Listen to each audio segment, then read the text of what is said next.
Hello friends, कैसे हैं आप लोग। हाँ जी बेटे, आज के इस वीडियो में हम रिवाइज करने वाले हैं कैश फ्लो स्टेटमेंट। और आप सारे बच्चे जानते हो कि कैश फ्लो स्टेटमेंट आपके सिलेबस में क्या मायने रखता है। और ये वो कैश फ्लो नहीं पढ़ी थी हमने जो आपने 12वीं कक्षा में पढ़ी होगी। मैंने तो आपको कैश फ्लो अकाउंटिंग स्टैंडर्ड 3 के हिसाब से पढ़ाई थी। और ये एक ऐसा चैप्टर है जो एक प्रैक्टिकल टॉपिक भी कवर करता है और एएस भी कवर करता है। छोटा मोटा थ्योरी का क्वेश्चन भी आ सकता है और प्रैक्टिकल क्वेश्चन तो बनता ही है इसके ऊपर। हमने काफी लेक्चर्स इसके ऊपर लगाए थे।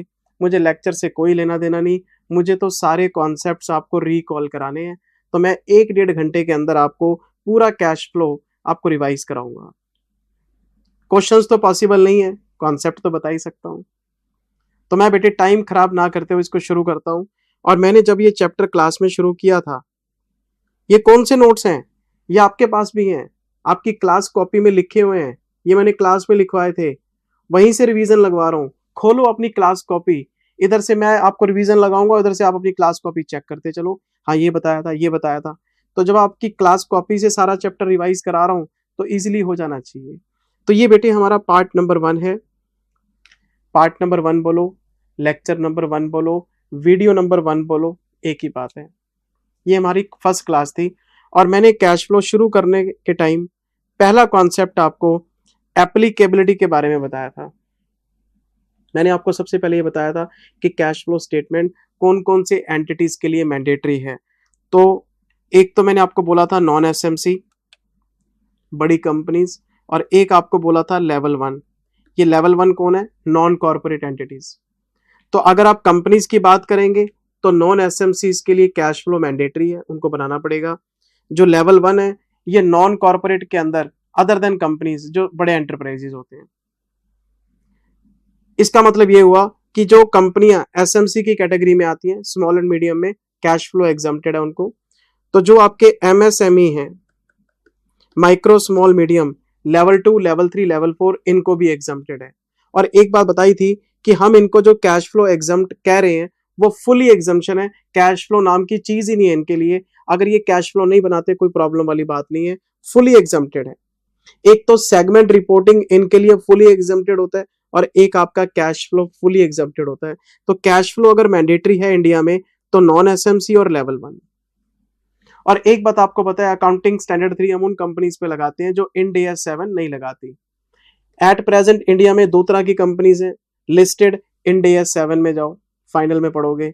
अगर कंपनी अनलिस्टेड है और उसकी नेटवर्थ 250 करोड़ से ऊपर है, इंड AS 7 में जाओ। नेटवर्थ 250 करोड़ से नीचे है तो AS 3 में आओ। ये बात तो मैं आपको शुरू से बोलता आ रहा हूं। तो हम अकाउंटिंग स्टैंडर्ड 3 पढ़ रहे हैं, हम सीए इंटर में हैं, हम एडवांस अकाउंट्स के स्टूडेंट हैं। जब इंटर से फाइनल में चले जाएंगे तब देख लेंगे इंड AS में क्या है, डरने वाली क्या बात है। हम हैं तो क्या गम है।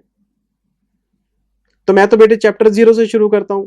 जब मैं फाइनल में इंड AS 7 पढ़ाता हूं तब भी 0 से शुरू करता हूं। मैं मानते नहीं कि बच्चा इंटर में पढ़ के आया है। बच्चा कहता है मुझे सर मैं इंटर में पढ़ के आया हूं, मैं मानते नहीं, भूल गया होगा यार, मैं दोबारा से बताता हूं। मेरा सर तरीका यही है डिटेल में पढ़ाने का। ये मैंने आपको शुरुआत में बेटे एप्लीकेबिलिटी बताई थी। अब अगर आपको non SMC, level 1, SMC, MSME इनके मीनिंग याद नहीं आ रहे तो कॉन्सेप्चुअल फ्रेमवर्क ऑन एएस वाला चैप्टर खोल लो, वहां पे इनके डेफिनेशन लिखे हुए हैं। और मैंने आपको कंपनीज एएस रूल्स 2021 कराए थे। कंपनीज एएस रूल्स 2021 कराए थे। ठीक है जी, एप्लीकेबिलिटी हो गई। फिर मैंने जब ये चैप्टर शुरू किया था तो मैं दूसरे कॉन्सेप्ट में आ गया था। ये दूसरा कॉन्सेप्ट था बेटे, meaning and presentation of cash flow. Cash flow statement कहते किसको हैं? बड़ी सिंपल सी बात बताई थी। Cash flow statement is the summary of cash and bank account. आप अपने कैश एंड बैंक अकाउंट को जब समराइज्ड फॉर्म में प्रिंट करते हैं तो वो कैश फ्लो बन जाती है। 365 डेज, एक फाइनेंशियल ईयर, पूरे साल के अंदर, पूरे एक साल के अंदर आपने जितनी भी कैश इनफ्लो, कैश आउटफ्लो की ट्रांजैक्शंस किए हैं उनको एक समराइज्ड वे में प्रेजेंट करने को कैश फ्लो कहते हैं। मैं ट्यूशन पढ़ा रहा हूं, मेरे पास एक साल में 15,000 स्टूडेंट इंटर के हैं, 25,000 स्टूडेंट फाइनल के हैं, मेरे पास तो 35-40 हजार स्टूडेंट होते हैं मान लो। तो मेरे पास बार बार फीस आती रहती है, फीस आती रहती है। तो अगर आप फीस की बात करोगे तो 30, 35, 40 हजार ट्रांजेक्शन है, और अगर मैं उसको कंबाइन करके लिख दूंगा कलेक्शन ऑफ फीस इतने रुपए, तो एक सेकंड में पता लग जाएगा इतना कैश आया है सर के पास। पूरे साल में क्या क्या खर्चे हुए हैं, सैलरीज पेड, इलेक्ट्रिसिटी पेड, मैं समराइज कर देता हूँ, 5 मिनट का काम है। तो ट्रांजेक्शन्स को एग्रीगेट करना ही तो समराइज करना है, और क्या है, सारी इनकम समराइज कर लो, सारे खर्चे समराइज कर लो। तो cash flow statement is the summary of cash and bank account. एक बात और बताई थी कि कैश फ्लो स्टेटमेंट आपके फाइनेंशियल स्टेटमेंट्स का पार्ट है, just like balance sheet and P and L. जितना इंपॉर्टेंट आपकी बैलेंस शीट और पी एंड एल है, उतना ही इंपॉर्टेंट आपका कैश फ्लो है। तो फाइनेंशियल स्टेटमेंट में इंटर लेवल पे 4 चीजें मानी जाती हैं, balance sheet, P and L, cash flow, notes. Final level पे 5 होती हैं, balance sheet, P and L, cash flow, notes और सोके। एक सोके एक्स्ट्रा बनता है वहां पे, statement of changes in equity. यहाँ पे 4, वहां पे 5, लेकिन कैश फ्लो दोनों जगह, चाहे डिवीजन 1 हो चाहे डिवीजन 2 हो, आपका आपके फाइनेंशियल स्टेटमेंट का हिस्सा है ये, और बहुत इंपॉर्टेंट है। ये देखो मैंने आपको बताया था कि जी cash flow statement is the summary of cash and bank account, और ये फाइनेंशियल स्टेटमेंट का हिस्सा है, just like P and L balance sheet. हम इसको क्यों बनाते हैं? सिर्फ कैश की पोजीशन को एनालाइज करने के लिए कि पूरे साल में कितना कैश आया, कितना गया, कितना पड़ा है। आपने पी एंड एल बनाया, पी एंड एल में लोगों को बताया हमने नेट प्रॉफिट कितना कमाया, तो नेट प्रॉफिट तो एक्रूअल बेसिस पे है, तो लोगों को कैश की पोजीशन भी तो बताओ ना कि कितना कैश आया और कहां गया। ये जो नए नए स्टार्टअप हैं, नए नए स्टार्टअप आप देखते हो, फॉर एग्जांपल जोमेटो ही है, आप इनकी टर्नओवर देखो, 4000 करोड़ टर्नओवर है। प्रॉफिट प्रॉफिट 160 करोड़ का, तो 4000 करोड़ कमा के 3850 करोड़ तुमने खर्च कर दिए, तुम्हारे पास बचा क्या? मुंह भर गया तुम्हारा कह के कि सेल है, सेल है, सेल के साथ खर्चे भी तो हैं। तो आपका जो प्रॉफिट आप दिखा रहे हैं, अब आप कैश की पोजीशन बताओ, कैश उससे भी कम होगा, क्योंकि कैश उतना हमारे पास होता नहीं है, कैश घूमता रहता है बिजनेस के अंदर। तो कैश की पोजीशन आपको पूरी कहानी डिटेल में समझाई तो थी बेटे, कि पी एंड एल जो नेट प्रॉफिट दिखाता है वो रियल नहीं होता, वो एक्रूअल बेसिस पे होता है। हम कैश की पोजीशन भी चेक करते हैं कि हमारे पास जेब में है क्या, कहने को हमने बहुत पैसे कमाए, जेब में कुछ है नहीं, तो कैश दिखाना पड़ता है। और फिर मैंने आपको बताया था कि जब आप इस समरी को बनाएंगे, इसे 3 हेडिंग्स में बनाएंगे मेरे बेटे। कैश फ्लो स्टेटमेंट को 3 हेडिंग्स में बनाया जाता है। आपकी जो कैश एंड बैंक की समरी है, इसको 3 टुकड़ों में दिखाया जाता है, cash from operating activities, cash from investing activities, cash from financing activities. तो आपका जो कैश एंड बैंक अकाउंट है, हम इसको 3 टुकड़ों में विभाजित कर देते हैं। ऑपरेटिंग एक्टिविटीज, आपने बिजनेस से कितना कैश जनरेट किया। इन्वेस्टिंग एक्टिविटीज, आपने एसेट्स से कितना कैश जनरेट किया। फाइनेंसिंग एक्टिविटीज, आपने उधार लेके कितना कैश जनरेट किया, फंड्स कितने रेज किया आपने। Operating, investing, financing. तो कैश फ्लो की डेफिनेशन क्या कहती है? Summary of cash and bank account, financial statement का पार्ट है, balance sheet P and L की तरह इंपॉर्टेंट है, कैश की पोजीशन दिखा रहे हैं, और इसे 3 हेडिंग्स में बनाते हैं। ये देखो आप, ऑपरेटिंग, इन्वेस्टिंग, फाइनेंसिंग। और मैंने क्लास में सबसे पहले आपको इन्वेस्टिंग समझाया, फिर आपको फाइनेंसिंग समझाया। जब आप कैश एंड बैंक अकाउंट में जाते हैं तो उसमें ढेरों ट्रांजैक्शंस हैं, और कोई भी सीए स्टूडेंट या चार्टेड अकाउंटेंट कंफ्यूज हो सकता है कि यार ढेरों ट्रांजैक्शन पड़ी हैं कैश एंड बैंक में, मैं इसे क्लासिफाई कैसे करूंगा, कौन सी ऑपरेटिंग में जाएगी, कौन सी इन्वेस्टिंग में जाएगी, कौन सी फाइनेंसिंग में जाएगी। तो मैंने आपको बहुत ही प्यार से शॉर्टकट में कुछ बातें बताई थी। अगर आप कैश फ्रॉम इन्वेस्टिंग एक्टिविटी बनाना चाहते हैं तो आप बैलेंस शीट के 2 हेडिंग्स पे अपना फोकस कर लो। कौन कौन से? एक तो आपके फिक्स्ड एसेट्स और एक आपके इन्वेस्टमेंट्स। फिक्स्ड एसेट्स का मतलब चाहे वो आपका पीपीई हो और चाहे वो आपके इंटेंजिबल हो।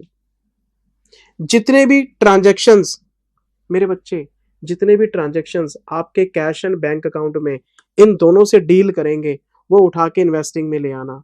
क्या क्या हो सकता है? होना चाहिए याद आपको, सेल ऑफ एसेट्स, पैसा आएगा। परचेज ऑफ एसेट्स, पैसा जाएगा। सेल ऑफ इन्वेस्टमेंट, पैसा आएगा। परचेज ऑफ इन्वेस्टमेंट, पैसा जाएगा।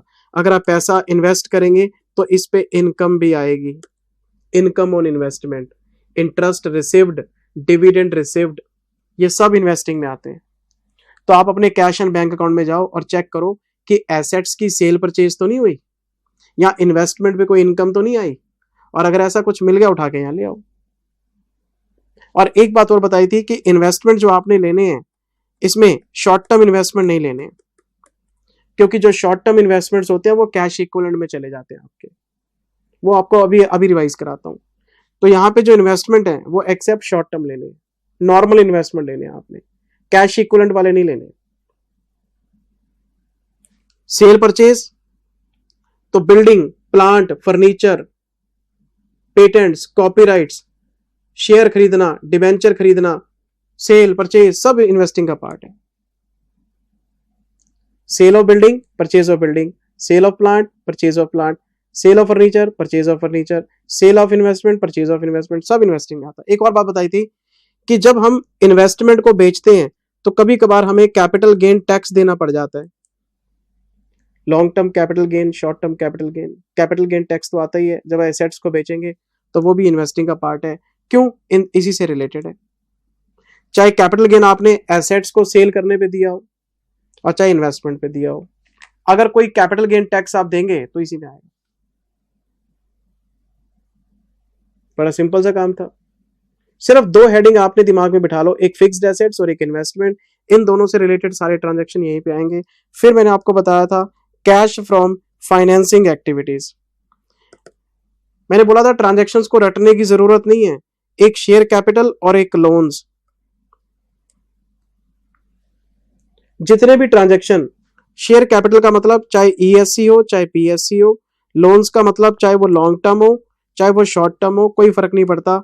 इन दोनों से रिलेटेड कोई भी ट्रांजैक्शन आपको कैश एंड बैंक अकाउंट में मिल जाए। समरी किस चीज की बनाते हैं? कैश एंड बैंक की। उसमें कोई भी ट्रांजैक्शन इन दोनों से रिलेटेड मिल जाए, उठा के फाइनेंसिंग में ले आओ। Issue of share, buyback of equity share. Issue of PSC, redemption of PSC. Receiving of loan, repayment of loan. या तो कैपिटल इश्यू करेंगे या रिडीम करेंगे, लोन रिसीव करेंगे या रीपे करेंगे, चलो फाइनेंसिंग। अब कैपिटल पे आप क्या पे करते हो? Dividend paid. लोन पे क्या पे करते हो? Interest paid. तो अगर आपका डिविडेंड रिसीव्ड है, इंटरेस्ट रिसीव्ड है, तो वो तो इन्वेस्टमेंट इनकम है, वो तो इन्वेस्टिंग में जाएगा। लेकिन अगर पे हो जाएंगे तो फाइनेंसिंग में आ जाएंगे। फिर आपको एक बात और बताई थी कि आप कई बार कैपिटल इश्यू करते हैं तो प्रीमियम पे इश्यू करते हैं, तो प्रीमियम ऑन इश्यू। जब आप कई बार कैपिटल बायबैक करते हैं, बायबैक का चैप्टर भी सबने पढ़ा हुआ है, जब हम कैपिटल का बायबैक करते हैं तो प्रीमियम देना पड़ता है। Premium on buyback, premium on redemption, premium on issue of debenture, premium on buyback of debentures, होता है ना। तो premium on issue, premium on buyback, ये भी आपका फाइनेंसिंग में आएगा क्योंकि इन्हीं दोनों से रिलेटेड है।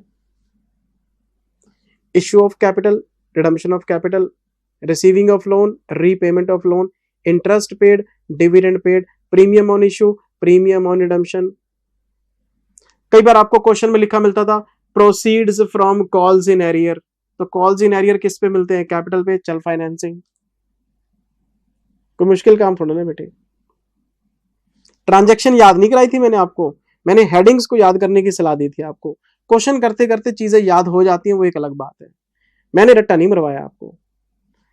पीपी, इंटेंजिबल, इन्वेस्टमेंट, ये तीनों इन्वेस्टिंग में जाते हैं। कैपिटल और लोन फाइनेंसिंग में आते हैं। ये दोनों बताने के बाद फिर मैं पहुंच गया था कैश फ्रॉम ऑपरेटिंग एक्टिविटीज। और यहां पे आपको सलाह दी थी कि जो एक्टिविटी, जो ट्रांजैक्शन इन्वेस्टिंग में नहीं गई, फाइनेंसिंग में नहीं गई, जितनी बच गई वो सब ऑपरेटिंग में आ जाएंगी। All the transactions which cannot be classified as an investing activity or a financing activity, it should be classified as an operating activity. जितने ट्रांजैक्शन आपके कैश एंड बैंक अकाउंट में बच गए, उठा के ऑपरेटिंग में ले आओ।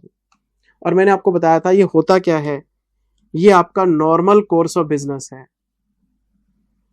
Normal course of business. अब जैसे मैं आपको ट्यूशन पढ़ाता हूं, तो मेरा नॉर्मल कोर्स ऑफ बिजनेस क्या है? ट्यूशन पढ़ाना। तो ट्यूशन फीस आएगी, ये मेरा ऑपरेटिंग एक्टिविटी है।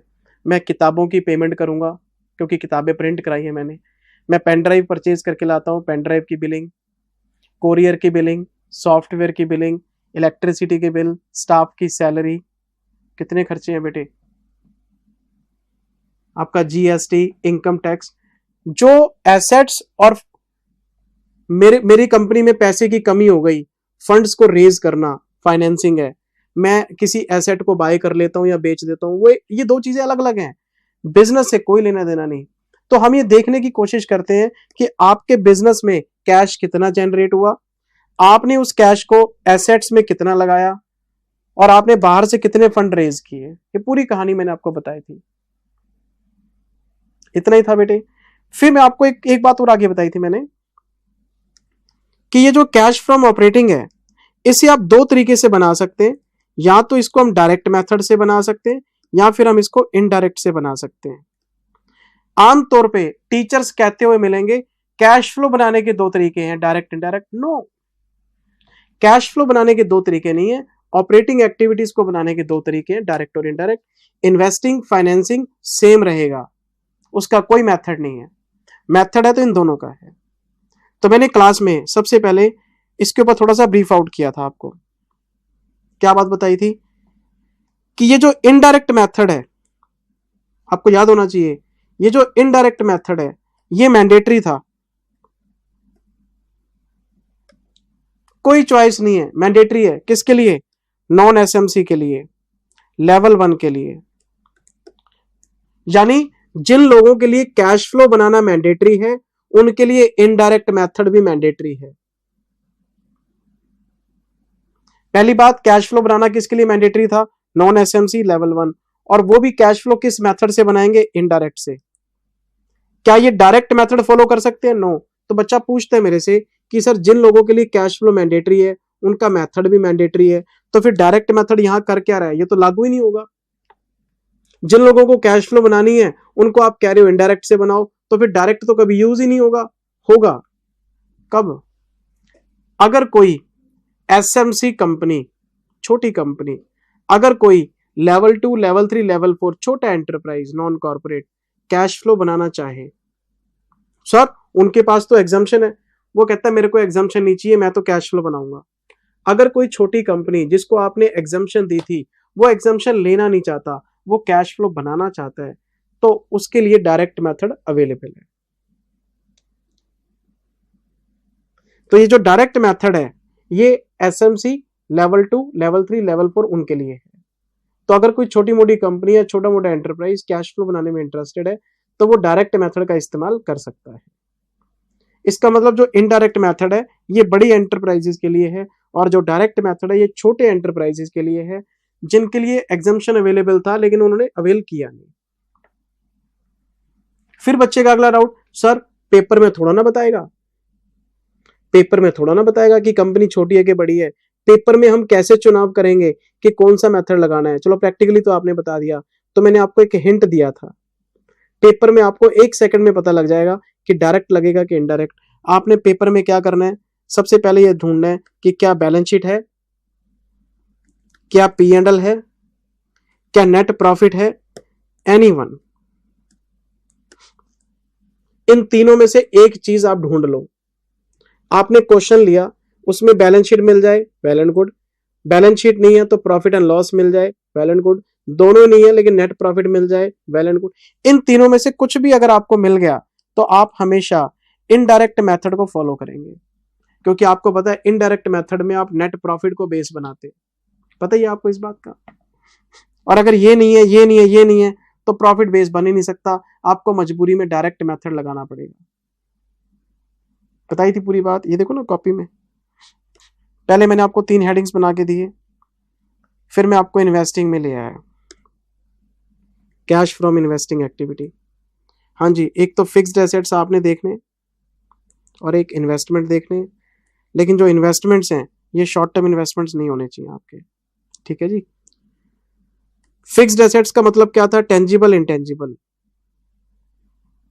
इसके फिर एग्जांपल्स बताए क्या क्या होते हैं, वही सेल, परचेज और क्या था, चैप्टर आपने पढ़ा हुआ है, अब तो चीजें आसान लग रही होंगी आपको। Sale of FA, purchase of FA, sale of investment, purchase of investment, income on investment, और फिर कैपिटल गेन टैक्स। फिर फाइनेंसिंग में आ गया। फाइनेंसिंग में 2 चीजें थी, एक तो शेयर कैपिटल और दूसरा लोन। शेयर कैपिटल का मतलब क्या है? इक्विटी हो या प्रेफरेंस हो। लोन्स का मतलब क्या है? लॉन्ग टर्म हो या शॉर्ट टर्म हो।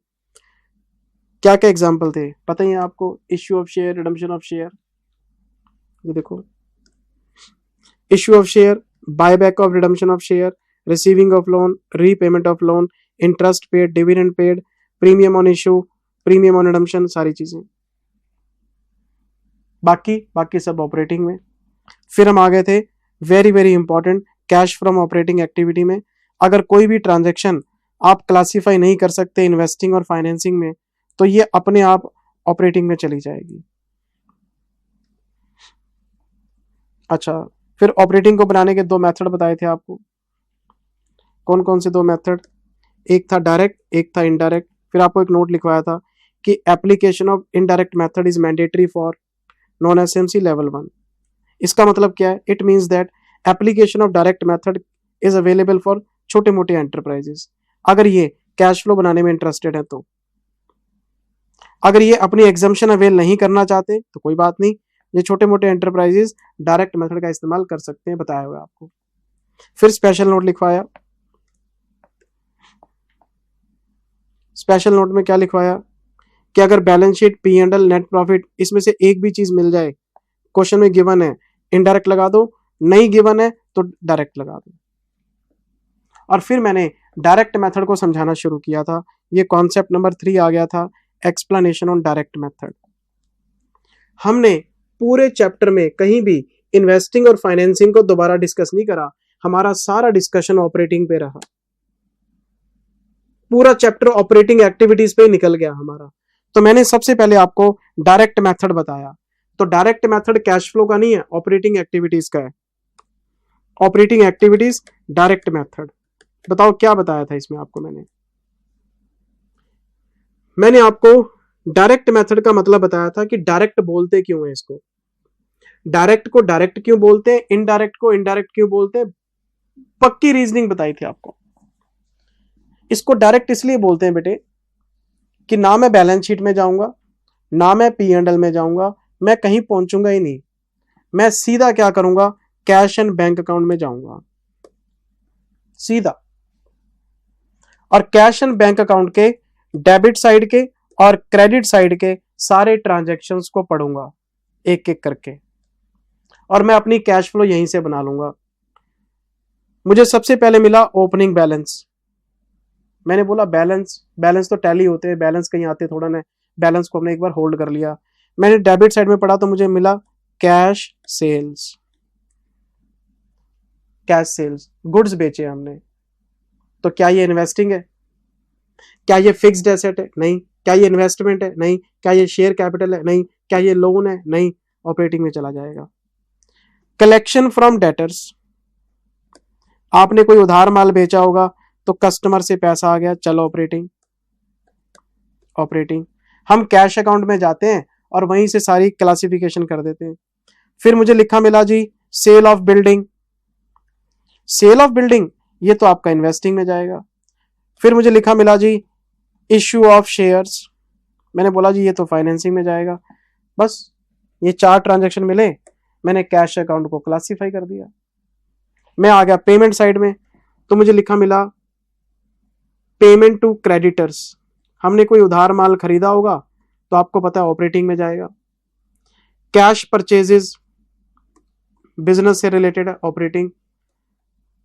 Salaries paid, operating. Expenses paid, operating. Tax paid, tax paid ये भी ऑपरेटिंग। अगर आपको टैक्स का ब्रेकअप दे देता कि ये बिजनेस का टैक्स है, ये कैपिटल गेन टैक्स है, तो अलग अलग हेडिंग्स में डाल देते। नहीं बता रहा तो बिजनेस का टैक्स मान के ऑपरेटिंग में डाल दो। फिर मैंने देखा जी redemption of PSC, redemption of PSC चल फाइनेंसिंग। फिर लिखा मिला जी परचेज ऑफ कार, कार तो बिजनेस के लिए एसेट है, इन्वेस्टिंग। बाकी तो क्लोजिंग बैलेंस है। डायरेक्ट मेथड में हमारा दिमाग काम ही नहीं करता। हम तो क्वेश्चन में दिया हुआ कैश एंड बैंक अकाउंट देखते हैं, उसके डेबिट में गए cash sale, collection from debtor, credit में गए cash purchase, payment to creditor, expenses paid, tax paid उठाए, चलो ऑपरेटिंग में। इन्वेस्टिंग फाइनेंसिंग तो आपको आता ही है। ना कोई नेट प्रॉफिट, ना कोई नॉन कैश आइटम, ना कोई वर्किंग कैपिटल चेंजेस, कुछ नहीं देखते। सीधा सीधा देखते हैं कितना माल बिका, कितनी पेमेंट हुई, क्या खर्चे पे हुए, क्या टैक्स पे हुआ और क्या बच गया। इसको बोल देते हैं कैश फ्रॉम ऑपरेटिंग एक्टिविटीज। और ये जो ओपनिंग बैलेंस और क्लोजिंग बैलेंस है, सारे बच्चों ने अब चैप्टर पढ़ा हुआ है, क्वेश्चंस किए हुए हैं। तो ये ओपनिंग क्लोजिंग क्या करते हैं हम तो टैली करते हैं। हम क्या करते हैं, कैश फ्लो बनाते हैं। यहां लिखते हैं cash from operating activity, cash sale, collection from debtor, cash purchase, payment to supplier, expenses paid, tax paid, इसका लगा दिया टोटल। फिर cash from investing activity, sale of asset, purchase of asset, sale of investment, purchase of investment, interest received, dividend received, capital gain tax, इसका लगा दिया total. Cash from financing activity, issue of share, buyback of share, receiving of loan, repayment of loan, interest paid, dividend paid, premium on issue, premium redemption, लगा दिया total. उसके बाद ए plus B plus सी, ये तीनों का टोटल लगा दिया। फिर हम इसमें ऐड करते हैं ओपनिंग बैलेंस और ये टैली हो जाता है क्लोजिंग बैलेंस के साथ। जब कैश एंड बैंक अकाउंट को समराइज करोगे तो बैलेंस तो टैली होंगे ही आपके। हमने जो समरी बनाई वो इसी अकाउंट की तो बनाई। जब इसके सारे ट्रांजैक्शंस को आपने 3 कैटेगरीज में बांट दिया तो ओपनिंग क्लोजिंग तो टैली होंगे, वही तो बनाया, बस स्टेटमेंट फॉर्म में बना दिया। ये देखो ना, देखो क्या लिखवाया इसमें मैंने, आपको सीधा यहीं से चेक कराता हूँ, ठहरो ना। ये देखो कैश फ्लो का फॉर्मेट दे रखा आपको, और वो भी डायरेक्ट मेथड से। ये रहा डायरेक्ट मेथड आपका, ये कैश फ्रॉम ऑपरेटिंग एक्टिविटीज है, सीधा साफ सुथरा काम है। Cash sale, collection from debtor, cash purchase, payment to creditor, expenses paid, tax paid, investing तो आपको आता ही है, sale of asset, purchase of asset, sale of investment, purchase of investment, आपको आता ही है। टोटल लगा लगा के फिर हमने फाइनेंसिंग का टोटल लगाया, स्क्रीन पे देख सकते हो आप, और फिर बैलेंस टैली कर लिया हमने। डायरेक्ट मेथड में ऑपरेटिंग एक्टिविटीज को बनाना बहुत आसान काम है, कोई कॉन्सेप्ट काम ही नहीं करता, सीधा सीधा लिखना होता है बस आपने, क्या आया पैसा और क्या गया। इसलिए आपके पेपर में डायरेक्ट मेथड के क्वेश्चन बहुत कम आए हुए हैं। मैंने प्रैक्टिस कराई थी लेकिन कम आए हुए हैं। बच्चे को डायरेक्ट मेथड बहुत अच्छा लगता है, लेकिन जो आपको अच्छा लगता है वो आईसीआई को नहीं लगता, वो पेपर में आता ही नहीं। ये देखो,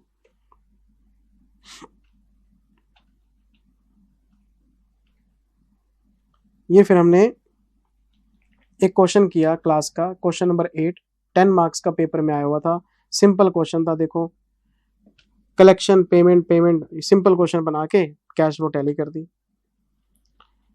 फिर 2 सिमिलर क्वेश्चन होमवर्क में दिए प्रैक्टिस के लिए। Practice makes the man perfect, खुद करना चाहिए, प्रैक्टिस कराइए आपको। फिर 21वां क्वेश्चन कराया, ये पेपर में 12 नंबर के लिए आया था, डायरेक्ट मेथड का। डायरेक्ट की प्रैक्टिस कराई हुई है।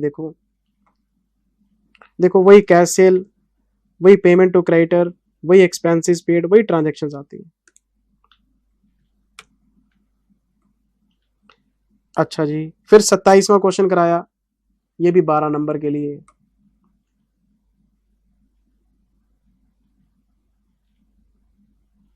फिर लेक्चर नंबर 3 में आ गए सर हम, 2 क्वेश्चन होमवर्क में भी दे रखे हैं, ठीक है जी। फिर हम चलते चलते आ गए लेक्चर नंबर 3 में। मतलब ये कि शुरुआत के जो 2 लेक्चर थे वो डायरेक्ट मेथड पे निकल गए, बेसिक एक्सप्लेनेशन पे निकल गए, और कैश फ्लो स्टार्ट ही नहीं हुई हमारी। क्यों? पेपर में तो इनडायरेक्ट मेथड आना है, तो जब तक इनडायरेक्ट शुरू नहीं होगा कैश फ्लो स्टार्ट ही नहीं हुई आपकी। अब यहां से हम शुरू करेंगे explanation on indirect method, very very important. जिन लोगों के लिए कैश फ्लो मैंडेटरी थी उन लोगों को इनडायरेक्ट से ही बनाना है। तो जिन लोगों के लिए कैश फ्लो सीख रहे हैं उन लोगों के लिए इनडायरेक्ट मेथड मैंडेटरी था, तो फिर इस मेथड को सीखना तो मैंडेटरी हो गया आपके लिए, हमारे पास चॉइस ही नहीं है। डायरेक्ट तो कभी कभार लगेगा या नहीं लगेगा पता नहीं, अगर कोई छोटा मोटा एंटरप्राइज एग्जाम्पशन अवेल नहीं करेगा तब डायरेक्ट लगेगा, लेकिन अगर कोई बड़ा एंटरप्राइज कैश फ्लो बनाएगा तो इसी मेथड से बनाएगा। इसको सीखना बड़ा जरूरी है, और इसका फॉर्मेट मैंने आपको सिखाया था।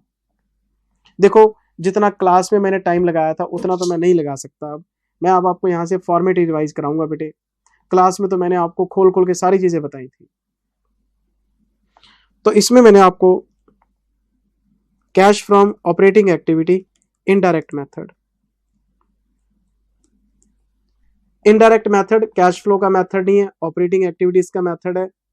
और मैंने आपको एक सिंपल सा फंडा बताया था कि मान लो सेल है 10,000 रुपए और आपके एक्सपेंसेस हैं 8,000 रुपए, तो आपका नेट प्रॉफिट है 2,000 रुपए।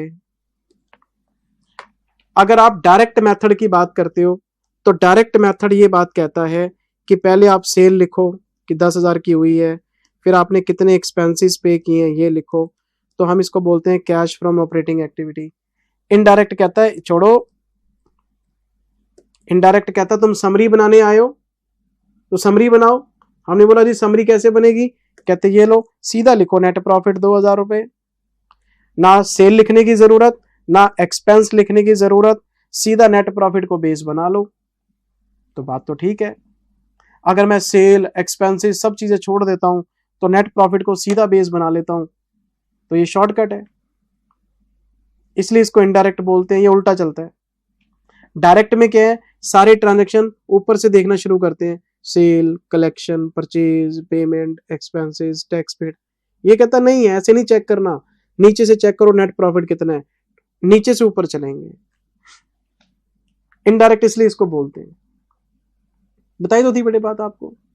तो मैंने आपको जब फॉर्मेट बताया था तो आपको बोला था कि सबसे पहले नेट प्रॉफिट आफ्टर टैक्स आप यहां बेस बना लो, net profit after tax, PAT का मतलब प्रॉफिट आफ्टर टैक्स। लेकिन अब प्रॉब्लम थी, प्रॉब्लम क्या थी मैं आपको चेक कराता हूं। सेल है 10,000, एक्सपेंस है आपके 7,000, एक आपका खर्चा है डेप्रिसिएशन का 1,000, नेट प्रॉफिट आ गया आपका 2,000।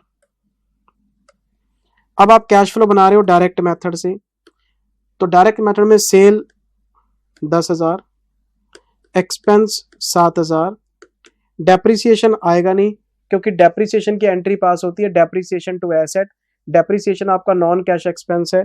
तो आपका जो डायरेक्ट मेथड है वो आपको ऑपरेटिंग एक्टिविटीज 3,000 रुपए बताएगा। लेकिन जब आप इनडायरेक्ट में हैं तो इनडायरेक्ट में आपने नेट प्रॉफिट को बेस बनाया 2,000, तो ये तो मिसमैच होगा, ये 3 कह रहे ये 2 कह रहे। तो फिर हमने डिफरेंस ढूंढा, तो आपको लॉजिक बताया था मैंने कि जब हम इनडायरेक्ट मेथड में नेट प्रॉफिट को बेस बनाते हैं तो ये नेट प्रॉफिट आपका प्रॉफिट एंड लॉस अकाउंट से आ रहा है, और आपका नेट प्रॉफिट अगर प्रॉफिट एंड लॉस अकाउंट से आ रहा है तो ये एक्रूअल बेसिस पे आ रहा है। तो इसमें ऐसी बहुत सारी चीजें हैं जो लिखी हुई हैं लेकिन कैश अकाउंट में नहीं है। मतलब आपने नेट प्रॉफिट को बेस बनाया as per P and L, पर मुझे बनानी है कैश फ्लो। नेट प्रॉफिट आपका निकला है एक्रूअल बेसिस पे, निकाल रहा हूं मैं कैश फ्रॉम ऑपरेटिंग एक्टिविटीज। तो मैंने क्लास में बताया था कि एक्रूअल बेसिस को आपको कैश बेस में कन्वर्ट करना पड़ेगा। और एक्रूअल बेस कैश बेस में कैसे कन्वर्ट होगा, आपको एक एक करके प्रॉफिट एंड लॉस को टेस्ट करना पड़ेगा कि कौन से आइटम का क्या इफेक्ट आ रहा है। फॉर एग्जांपल मैंने चेक किया, सेल मेरे को पैसे मिले हैं, एक्सपेंस मैंने पैसे दिए हैं, तो ये पी एंड एल में भी है और कैश अकाउंट में भी है। मैं एक बार अज्यूम कर रहा हूं कि कैश सेल है कैश एक्सपेंस है, मैं क्रेडिट सेल और आउटस्टैंडिंग एक्सपेंस अज्यूम नहीं कर रहा एक बार। ये पी एंड एल में भी है, कैश अकाउंट में टैली हो गया, एक्सपेंस में टैली हो गया। डेप्रिसिएशन भाई साहब ये पी एंड एल में से तो कट रहा है, कैश अकाउंट में से नहीं कट रहा। तो मुझे तो कैश अकाउंट की समरी बनानी है, तो मुझे क्या करना पड़ेगा, मुझे इसको ऐड बैक करना पड़ेगा। तो जब मैं इसको ऐड बैक करूंगा तो ये 3,000 आ जाएगा। तो मैंने आपको तरीका बताया था कि इस तरह से हम आइटम्स को प्लस माइनस करके अपना एक्रूअल बेस कैश बेस में कन्वर्ट करते हैं, और एक एक करके हर आइटम की रीजनिंग बताई थी ऐसे एग्जाम्पल बना बना के। लेकिन अब तक तो आपको फॉर्मेट याद हो गया होगा, इतने सारे क्वेश्चंस कराए थे आपको। तो लेक्चर की शुरुआत में आपको हर चीज की रीजनिंग बताता हूं। तो मैंने आपको बताया था कि सबसे पहले आप प्रोविजन फॉर टैक्स को ऐड बैक करो, प्रोविजन फॉर टैक्स को ऐड बैक करो। क्यों, पिछले साल की रिटर्न हमने इस साल भरी होगी तो पिछले साल का टैक्स हमने इस साल पे किया होगा। लेकिन जो रिटर्न अगले साल भरनी है और जो टैक्स आपने अगले साल पे करना है उसका प्रोविजन आपने आज ही बना लिया होगा। तो provision for tax non cash होता है, टैक्स पेड आपका कैश होता है। तो प्रोविजन को हम एड बैक कर लेते हैं। अगर मैं आपसे पूछूं कि आपके P&L में क्या है तो आप बोलोगे provision for tax. Current year का टैक्स करंट ईयर में प्रोवाइड कर देते हैं, लेकिन पेमेंट अगले साल जाएगी। तो उसी तरह से करंट ईयर का टैक्स करंट ईयर में प्रोवाइड हुआ होगा तो provision for tax non cash होगा। मैं पूछूंगा टैक्स पेड कौन सा, आप बोलोगे पिछले साल का। तो प्रोविजन को एड बैक करके आपने टैक्स पेड को माइनस करना है। तो ये प्रोविजन फॉर टैक्स किस साल का है, करंट ईयर का, और ये किस साल का है, प्रीवियस ईयर का। आपको 2 साल की बैलेंस शीट दे रखी होती है और इसमें आपको दे रखा होता है PFT, प्रोविजन फॉर टैक्स। ये 10,000 है, ये 11,000 है, और मुझे कैश फ्लो बनानी है 2019 की। तो मैंने आपको बोला था कि 11,000 का जो टैक्स है अगले साल जाएगा, करंट ईयर का टैक्स करंट ईयर में पे नहीं करते। फिर आपको बोलता है एडवांस टैक्स बाद में बताऊंगा, एडवांस टैक्स दे देते हैं कई बार, वो लास्ट में बताया था आपको। तो एक बार सारे क्वेश्चन इसी जम्पशन में बने थे कि 2019 का टैक्स 2020 में जाएगा, तो ये नॉन कैश है। तो मैं 11,000 रुपये मैंने एड बैक कर लिए थे। ये टैक्स मैंने इस साल दिया होगा, 10,000 माइनस कर लिया था, बताया तो था बेटे आपको। तो सबसे पहले हमने इसको क्या बना लिया था, PBT, ये प्रॉफिट बिफोर टैक्स आ गया। फिर हमने कुछ एडजस्टमेंट किए थे, किस चीज के, हमने कुछ एडजस्टमेंट सीखे थे यहाँ पे। पहला डेप्रिसिएशन, डेप्रिसिएशन नॉन कैश है, एड बैक कर दो। मैंने डेप्रिसिएशन को एड बैक कर दिया था, क्यों, P&L में है, कैश अकाउंट में नहीं है। अगर P&L में से कट रहा है, कैश अकाउंट में नहीं है, तो एड बैक करो। जब आप एड बैक करोगे तो आपका P&L कैश बेस में कन्वर्ट होना शुरू हो जाएगा। अगर आप उन चीजों को हटा रहे हैं जो P&L में लिखी हुई है लेकिन कैश में नहीं है, तो आप कैश में शिफ्ट हो रहे हैं। फिर अमोर्टाइजेशन बताया था, डेप्रिसिएशन किस पे, PPE पे, और अमोर्टाइजेशन इंटेंजिबल पे। अगर आपने कोई इंटेंजिबल अमोर्टाइज किया होगा तो P&L में से कटा होगा लेकिन कैश में से नहीं कटा होगा। तो P&L कट गया तो नेट प्रॉफिट कम हो गया, गलत हो गया, एड बैक करो। तो जैसे ही प्रॉफिट में एड बैक करोगे नॉन कैश एक्सपेंस, तो प्रॉफिट बढ़ना शुरू हो जाएगा, मतलब कैश के साथ टैली होना शुरू हो जाएगा। हम एक्रूअल बेस से कैश बेस में कन्वर्ट हो रहे हैं। फिर आपको बताया था loss on sale of asset, plus करो। आपके पास कोई एसेट है 10,000 रुपए की, आपने उसको बेच दिया 8,000 रुपए में, तो एक एंट्री पास कराई थी मैंने, bank account debit 8,000 to asset 10,000, तो P&L डेबिट 2,000। तो बताओ कैश अकाउंट में कितनी एंट्री गई, 8। तो कैश अकाउंट में 8,000 है, लेकिन आपने जो P&L में डेबिट किया 2,000, क्या ये कैश में जा रहा है, नहीं, तो ये नॉन कैश है, हटाओ इसको भी। फिर आया था प्रॉफिट ऑन सेल,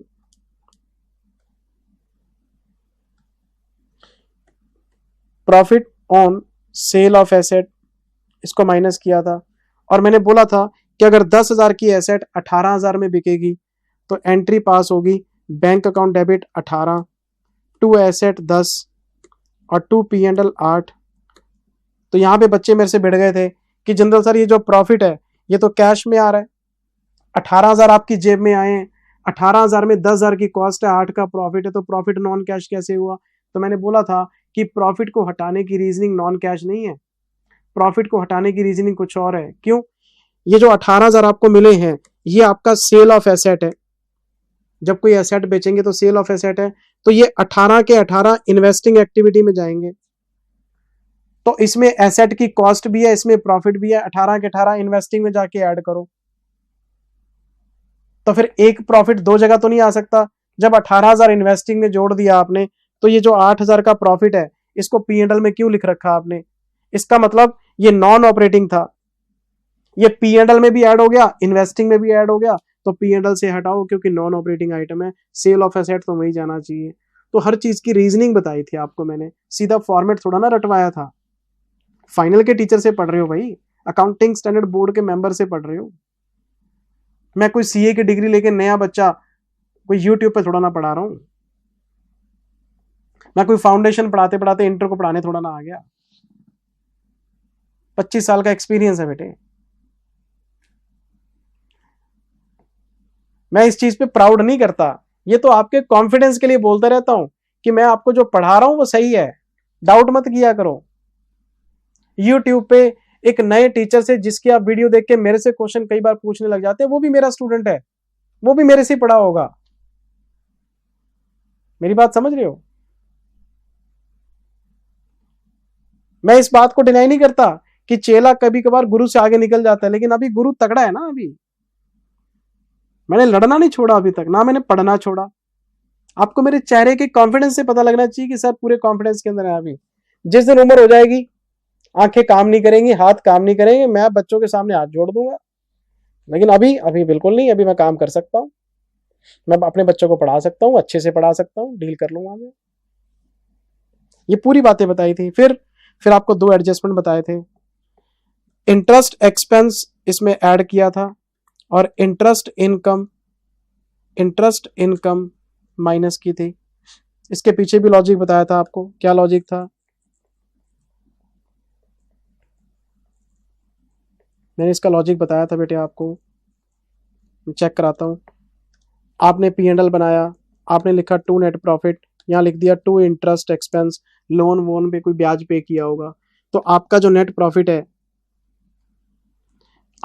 प्रॉफिट है ये ब्याज कटने के बाद है, क्योंकि नेट प्रॉफिट तो लास्ट फिगर होती है, तो इंटरेस्ट कट के आया होगा। लेकिन जो इंटरेस्ट पेड है वो फाइनेंसिंग में से भी कटेगा, क्योंकि फाइनेंसिंग नेचर का है। तो प्रॉफिट भी कट गया, फाइनेंसिंग भी कट गया, जब 2 बार कट गया। तो जो ट्रांजैक्शन फाइनेंशियल नेचर की है, आप ऑपरेटिंग में से कैसे काट सकते हो? तो आपको अपना ऑपरेटिंग एक्टिविटी ठीक करना पड़ेगा। तो यहां इंटरेस्ट एड बैक करो, फाइनेंसिंग में जाके लेस करो। हेडिंग ठीक कर रहे हैं। इसी तरह से आपने इंटरेस्ट इनकम को P&L में लिखा होगा, क्योंकि अकाउंटिंग स्टैंडर्ड 13 कहता है अगर कोई इन्वेस्टमेंट इनकम आएगी तो P&L में क्रेडिट होगी। तो आपने जो प्रॉफिट को बेस बनाया ये आफ्टर इनकम है, पर इन्वेस्टमेंट इनकम रिसीव्ड तो इन्वेस्टिंग में जाता है। आपने यहां कैसे जोड़ लिया? तो यहां से हटाओ और इन्वेस्टिंग में जाके जोड़ो। ये पूरा फॉर्मेट आपको बताया था। सबसे पहले PAT low, provision for tax को ऐड बैक करो, क्योंकि ये टैक्स अगले साल जाएगा, ये नॉन कैश है। फिर depreciation add back, amortisation add back, loss on sale of asset add back, profit on sale of asset minus करो, लेकिन रीजनिंग अलग थी। लॉस नॉन कैश होता है लेकिन प्रॉफिट कैश होता है, हेडिंग चेंज कर रहे हैं। इंटरेस्ट एक्सपेंस ऐड बैक करो, फाइनेंसिंग में लेस करो, इंटरेस्ट इनकम लेस करो, इन्वेस्टिंग में ऐड बैक करो। फिर इसके नीचे एक हेडिंग और बना के दी थी आपको मैंने।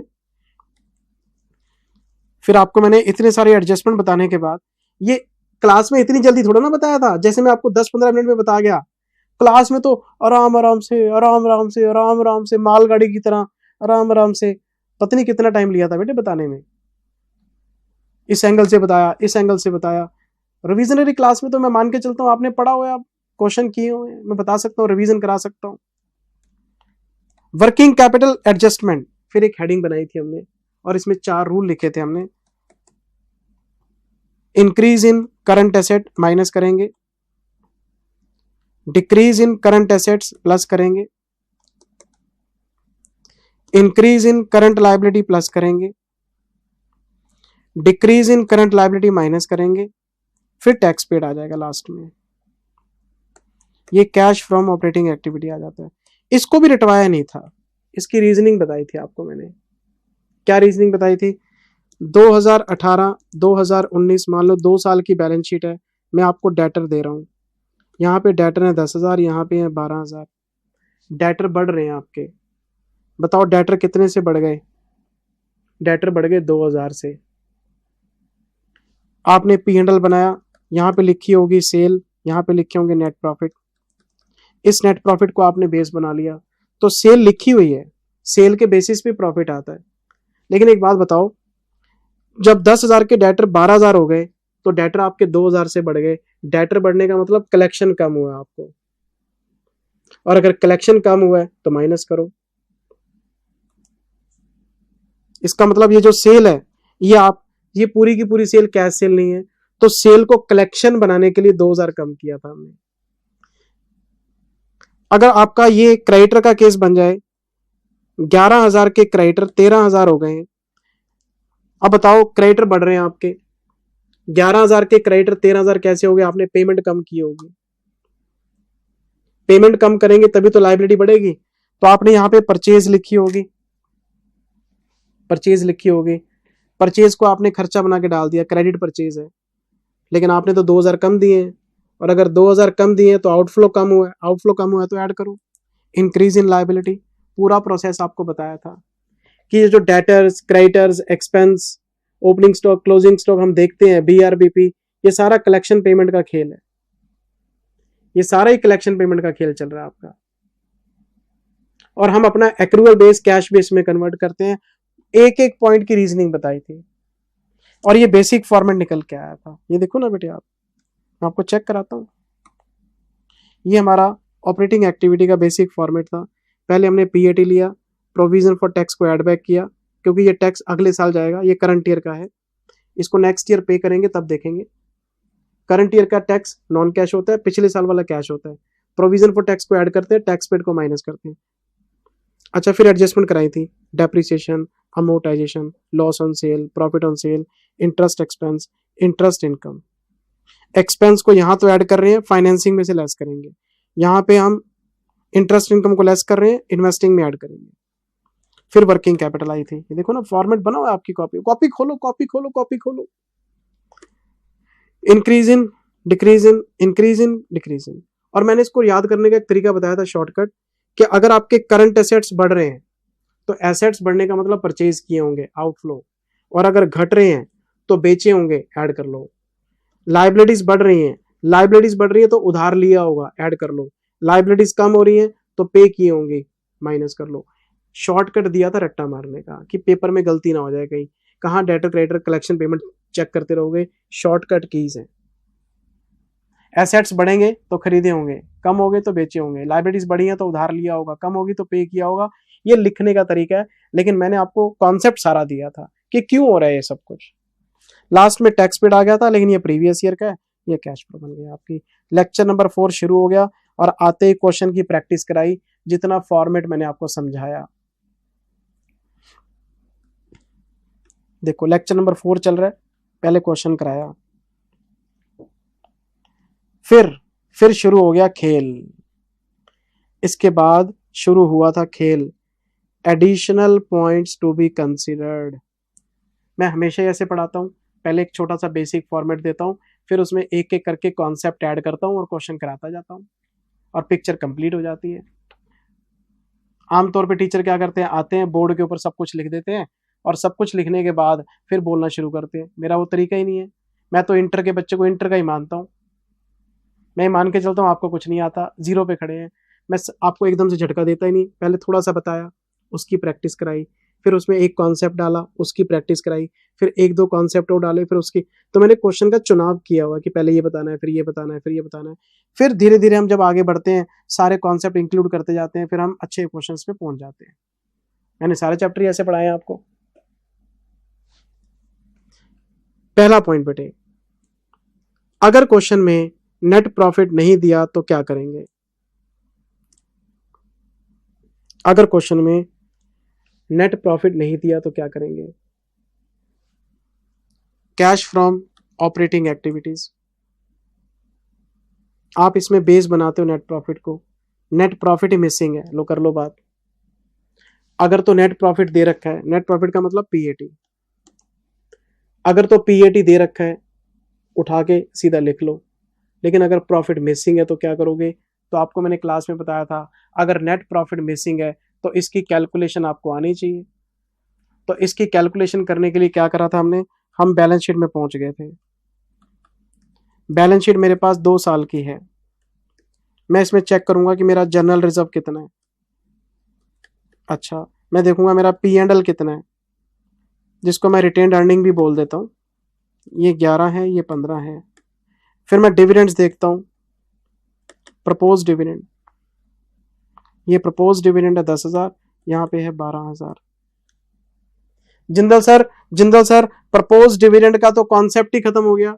कोई बात नहीं, वो भी बताऊंगा कि अगर प्रपोज डिविडेंड की जगह डिविडेंड पेड दे रखा हो, क्योंकि क्वेश्चन में सब चल रहा है, प्रपोज भी चल रहा है, पेड भी चल रहा है।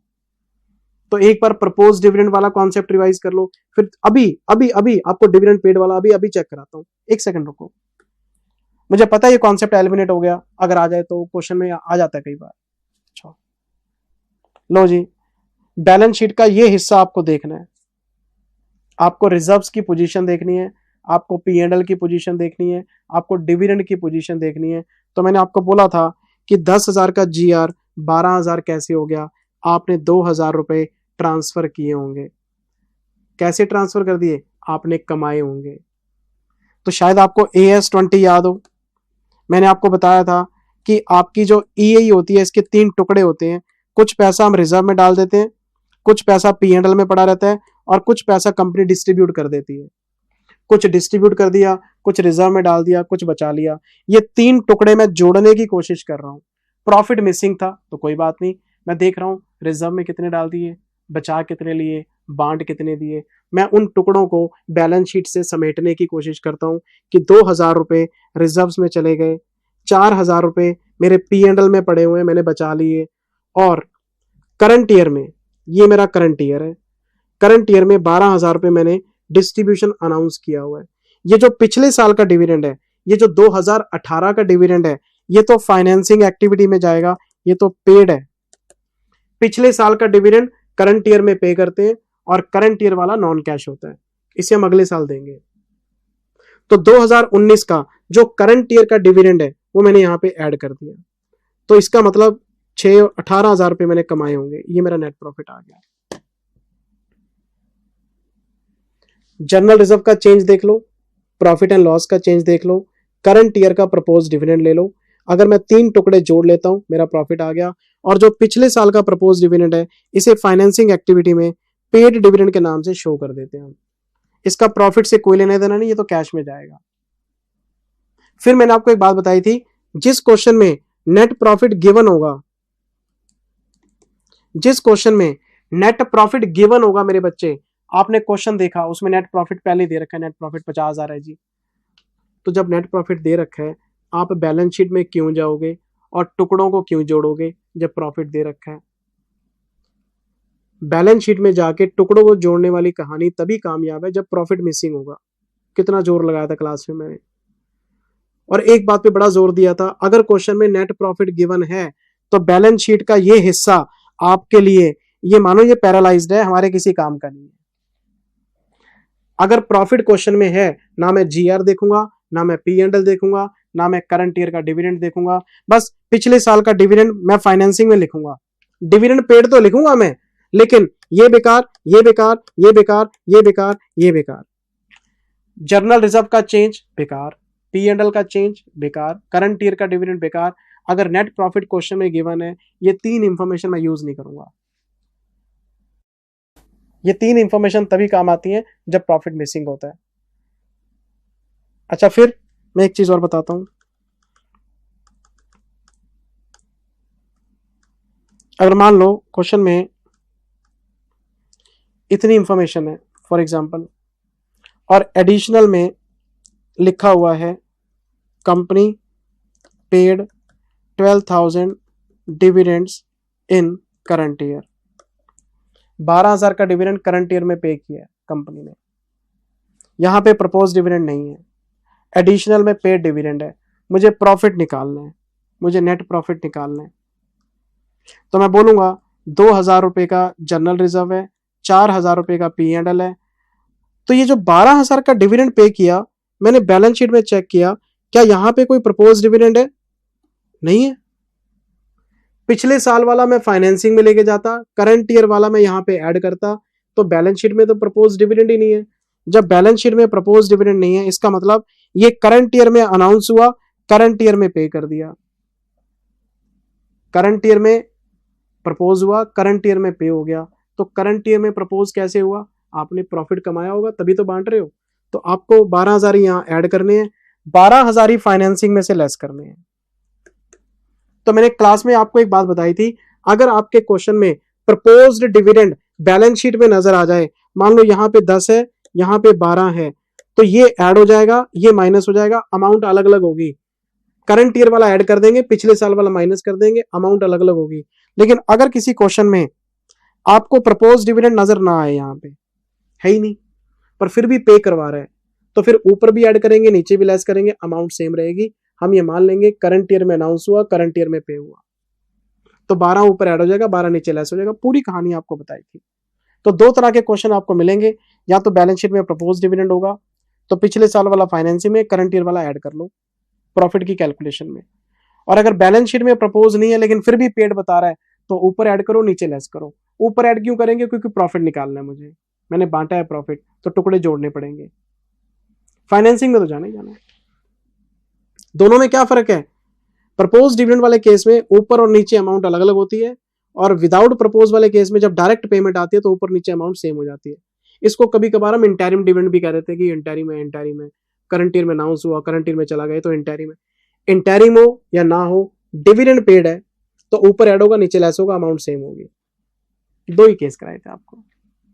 चलिए ये देखो आप, अगर किसी क्वेश्चन में नेट प्रॉफिट नहीं है तो हम changes in reserve, changes in P&L और प्रपोज डिविडेंड करंट ईयर को ले लेंगे, यहाँ पे प्रॉफिट आ जाएगा आपका। कुछ नोट्स लिखवाए थे। अगर क्वेश्चन में प्रपोज डिविडेंड है बैलेंस शीट के अंदर, अगर बैलेंस शीट में है तो जो पिछले साल का है वो तो फाइनेंसिंग में चला जाएगा, उसको पेड मान लेंगे हम। फिर एक और नोट लिखवाया था, अगर क्वेश्चन में नेट प्रॉफिट गिवन है, क्वेश्चन में प्रॉफिट है और बैलेंस शीट भी दे रखी है, तो हम तीन चीजों को इग्नोर कर देंगे। We will not use the figures, एक तो रिजर्व को यूज नहीं करना, P&L को यूज नहीं करना, करंट ईयर के डिविडेंड को यूज नहीं करना। जब प्रॉफिट दे रखा है तो टुकड़े क्यों जोड़ेंगे हम? ये पूरी कहानी आपको बताई थी बेटे। ये हमारा पहला कॉन्सेप्ट था। फिर हम आगे बढ़ गए, मैंने आपको क्वेश्चन नंबर 2 कराया और इसमें आपको फॉर्मेट बना के दिखाया।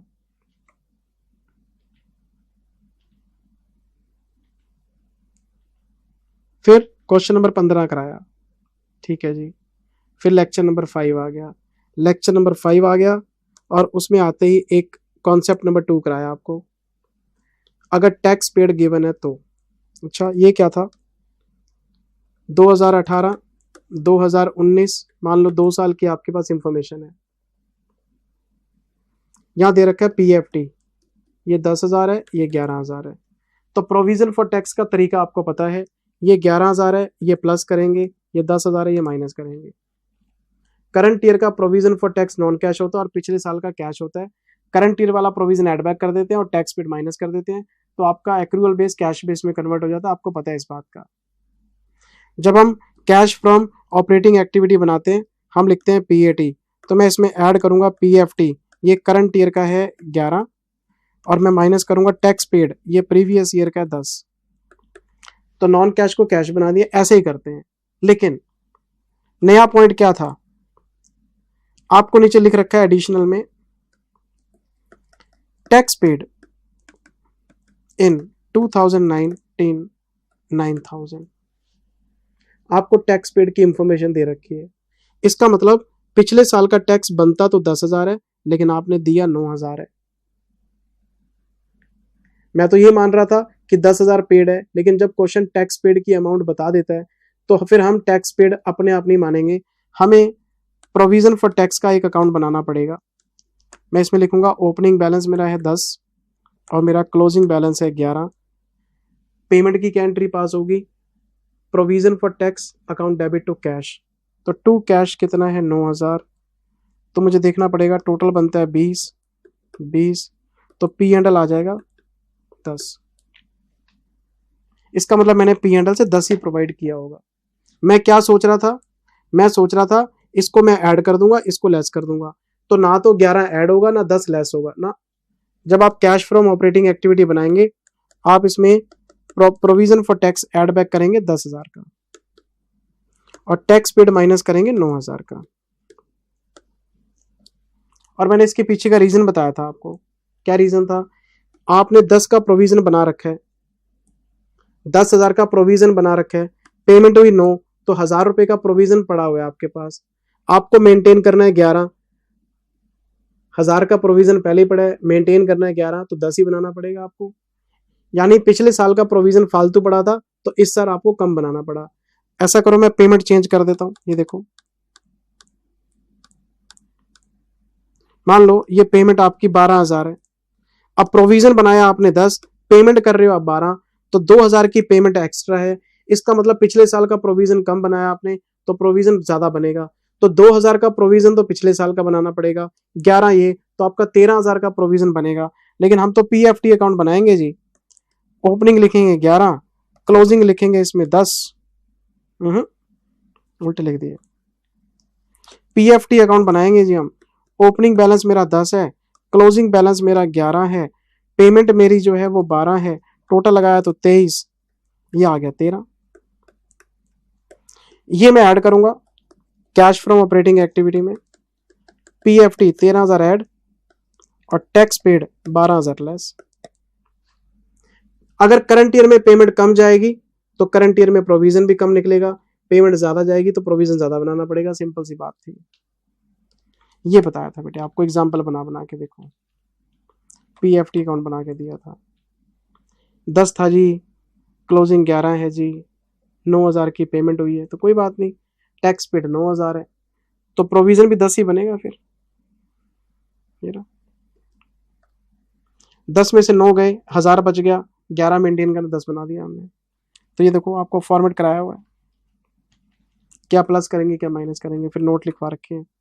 फिर आपको क्वेश्चन कराया, अगर किसी क्वेश्चन में टैक्स पेड की अमाउंट गिवन नहीं है तो पिछले साल वाला पेड मान लो, करंट ईयर वाला प्रोविजन मान लो।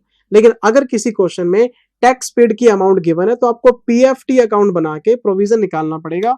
जय श्री राम। आगे चलते हैं, ये क्वेश्चन नंबर 6 कराया हुआ आपको। फिर चलते चलते चलते चलते चलते चलते हम पॉइंट नंबर 3 पे आ गए। ये क्या कॉन्सेप्ट था जी, ये मैंने आपको बताया था,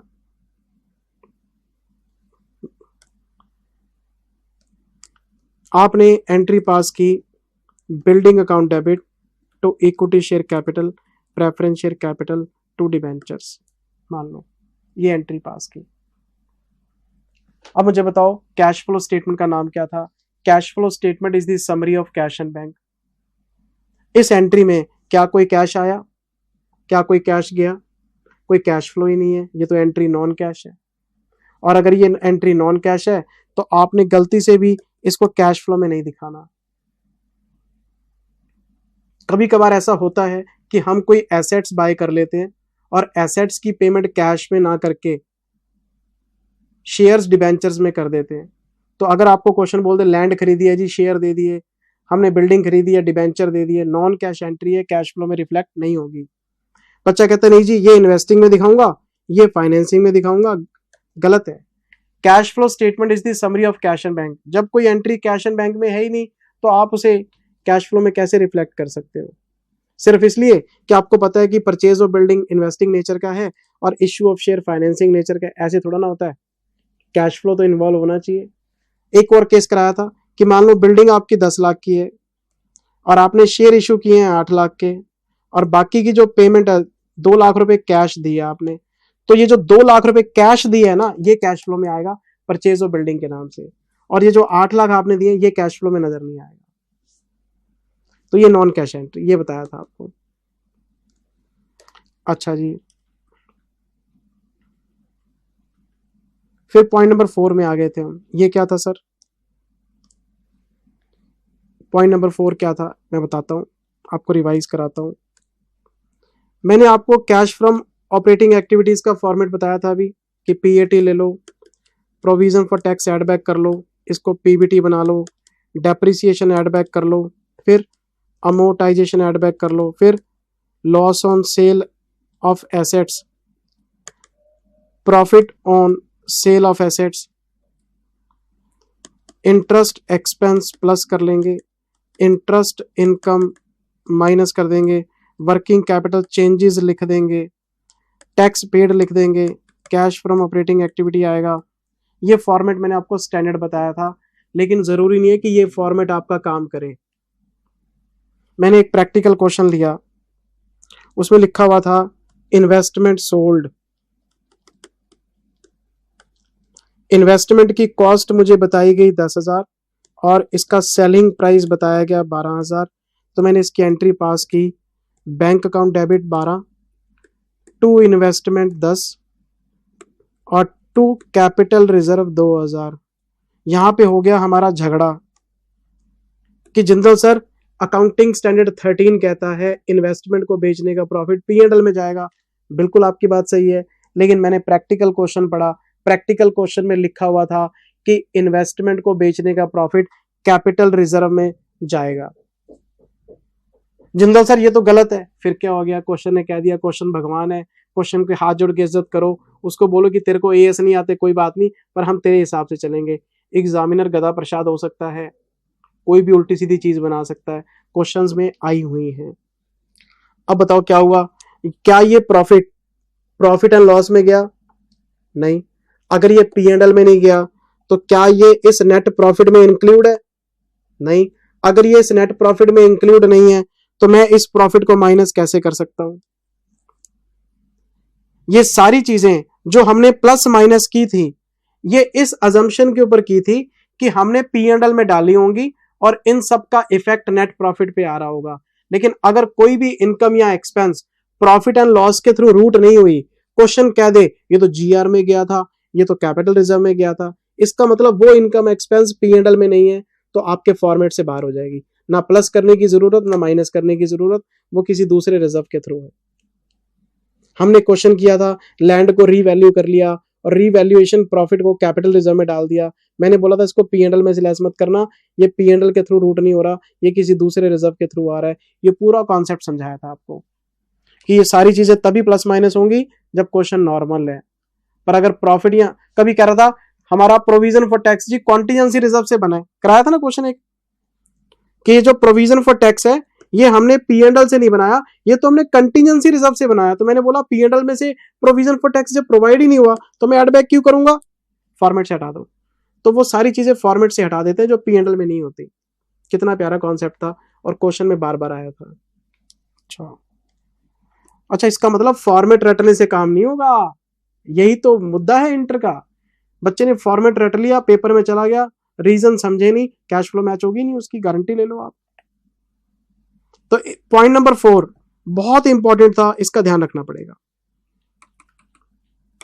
किसी भी चीज को आप प्लस माइनस करना चाहते हैं, वो प्रॉफिट एंड लॉस के थ्रू रूट होनी चाहिए आपकी। अच्छा, फिर मैंने इसका क्वेश्चन कराया 24 क्वेश्चन कराने के बाद बढ़ता गया, आगे बढ़ता गया, फिर 5वें पॉइंट में आ गया। 5वें पॉइंट में क्या बताया था? Cash and cash equivalent. ये जो आप कैश फ्लो स्टेटमेंट बनाते हैं, ऑपरेटिंग, इन्वेस्टिंग और फाइनेंसिंग, इसका टोटल लगाते हैं, फिर आप इसमें ऐड करते हैं ओपनिंग बैलेंस, इसको टैली करते हैं क्लोजिंग बैलेंस से। तो मैंने आपको बताया था ये जो बैलेंस होते हैं ये 3 चीजों के होते हैं। कैश का ओपनिंग क्लोजिंग यहां पे आएगा,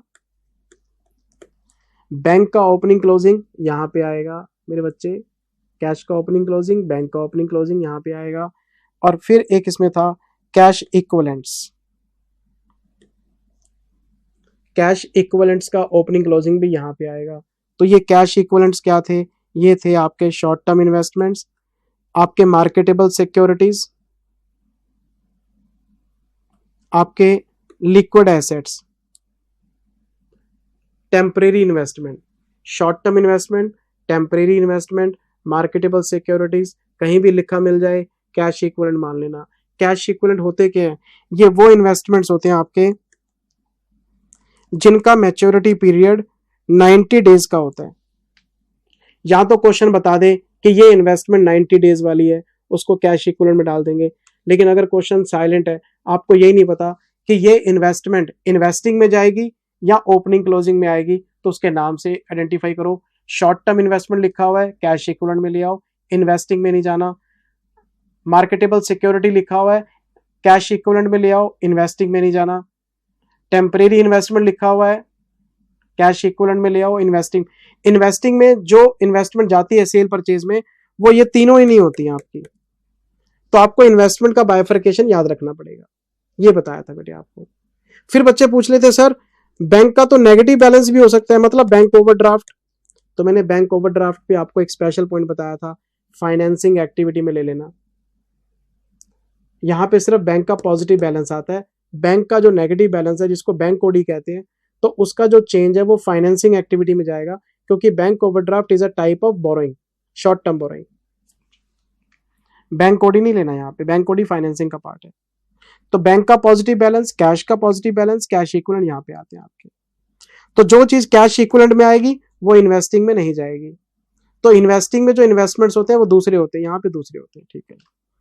ये आपको मैंने यहाँ बताया था। चलो जी, फिर ये देखो ना, short term investment, temporary investment, marketable security, आपकी क्लास कॉपी में ये सारी चीजें लिखी हुई हैं। मैं कहीं से नहीं बोल रहा, मैं आपकी क्लास कॉपी से बोल रहा हूँ।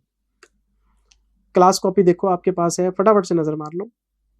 फिर आपको 11वां क्वेश्चन कराया, कॉन्सेप्ट क्वेश्चन यही चल रहा है। फिर पॉइंट नंबर 6 में आ गया interim dividend, treatment of interim dividend. इसको इंटरिम डिविडेंड बोलो या डिविडेंड पेड बोलो, एक ही बात है। मैंने आपको अभी बताया था ना कि 2 साल की बैलेंस शीट है, यहां पे प्रपोज डिविडेंड नजर नहीं आ रहा, लेकिन एडिशनल में लिखा हुआ है dividend paid in current year 10,000। तो अब ये क्या है, करंट ईयर में अनाउंस हुआ, करंट ईयर में पे हो गया। अब आप इसको इंटरिम बोलो या सिंपली डिविडेंड पेड बोलो, एक ही बात है। तरीका आपको याद है, ऊपर ऐड करेंगे नीचे लेस करेंगे। ऊपर ऐड क्यों करेंगे, क्योंकि नेट प्रॉफिट मिसिंग है। तो अगर नेट प्रॉफिट मिसिंग है तो यही प्रपोज हुआ, यही पे हुआ, तो ये करंट ईयर में प्रपोज हुआ एड बैक, फाइनेंसिंग में लेस, अमाउंट सेम आएगी। अगर आपको बैलेंस शीट में प्रपोज नजर नहीं आ रहा लेकिन आपको पेड नजर आ रहा है करंट ईयर में, तो यही इंटरिम है, यही पेड है, ऊपर ऐड होगा नीचे लेस होगा। लेकिन एक बात याद रखना, नीचे तो लेस होना ही होना है। ऊपर ऐड कब करेंगे, जब प्रॉफिट मिसिंग होगा। अगर प्रॉफिट दे रखा है फिर ऊपर ऐड नहीं करेंगे हम, क्योंकि हम टुकड़े तब जोड़ते हैं जब प्रॉफिट मिसिंग होता है। 99% प्रॉफिट मिसिंग ही होता है सर। एक और केस बताया था आपको, क्या केस था ये देखो। क्वेश्चन कभी कभार ऐसे भी आए हैं पेपर में, मान लो यहाँ पे 9,000 है और यहाँ पे 12,000 है और एडिशनल में डिविडेंड पेड दे रखा है 10,000। तो फिर मैंने आपको बताया था पिछले साल का 9 बनता है, पिछले साल का 9 बनता है, 10 कैसे दे रहे हो, तो इसके 2 ब्रेकअप होंगे। 9 तो पिछले साल का जा रहा है, 1,000 रुपये आपका इंटरिम डिविडेंड है, एक्स्ट्रा दे रहे हो आप। तो ये तो पिछले साल का हो गया, ये तो प्रीवियस ईयर का होगा, फाइनेंसिंग में डाल दो। ये 1,000 रुपये एक्स्ट्रा जा रहे हैं, और अगर 1,000 रुपये एक्स्ट्रा जा रहे हैं तो इसे ऐड भी करेंगे और माइनस भी करेंगे। नहीं समझे बात अभी भी, देखो ना, ठहरो।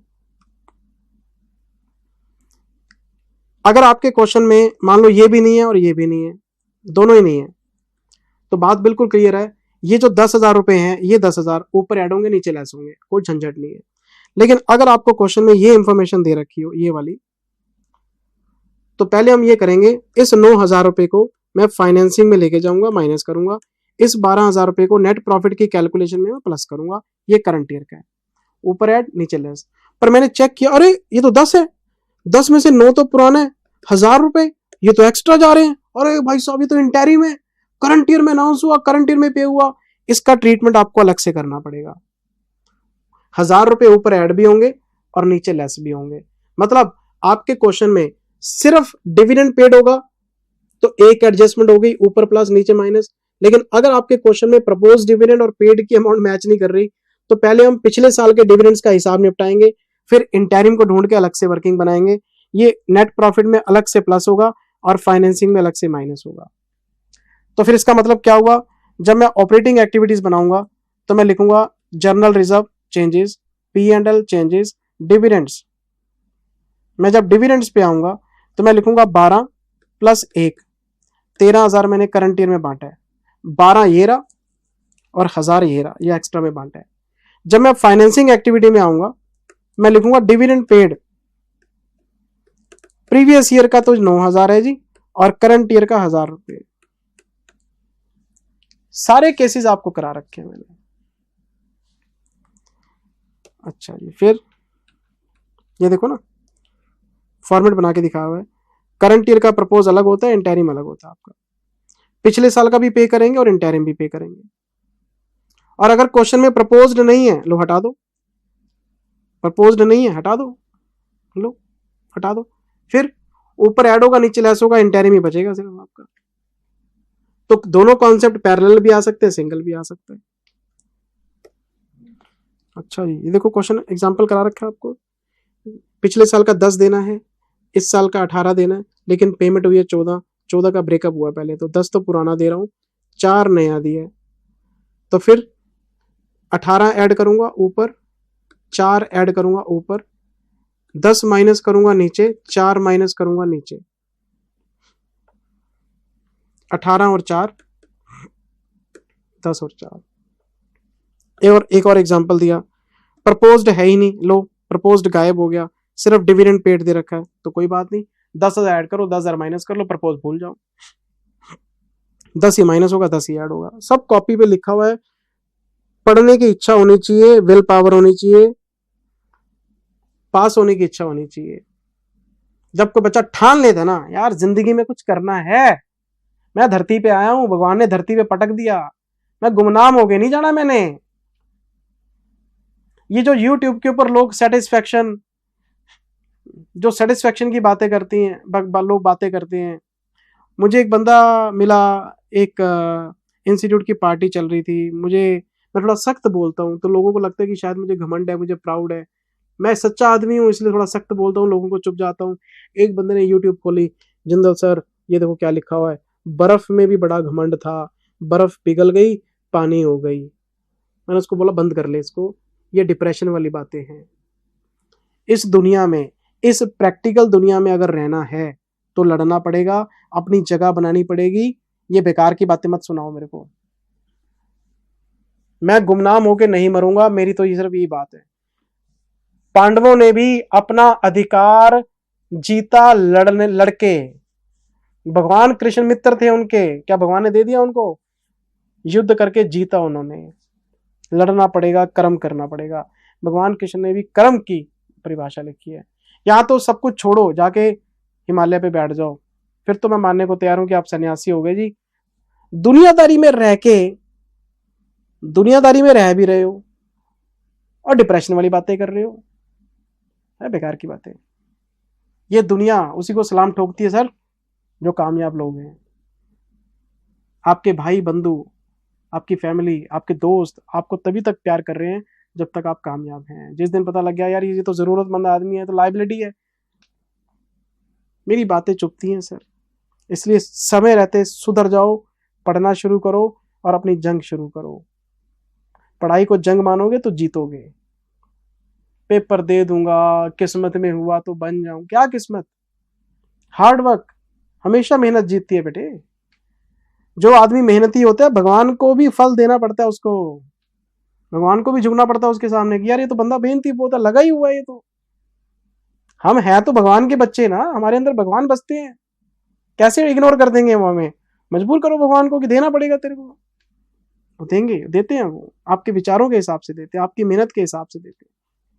समाज के लिए अच्छा सोचो, अपने लिए अच्छा सोचो, नेगेटिविटी को भगाओ यहां से, सिर्फ आगे बढ़ने की बात करो। उन लोगों के साथ रहो जो आगे बढ़ने की बात करते हैं, उन लोगों का साथ छोड़ दो जो कहते हैं 50 नंबर आ जाएं बस, 60 नंबर आ जाएं। ऐसे लोगों के पास मत रहो, वो आपकी सोच को संकुचित कर देते हैं ना।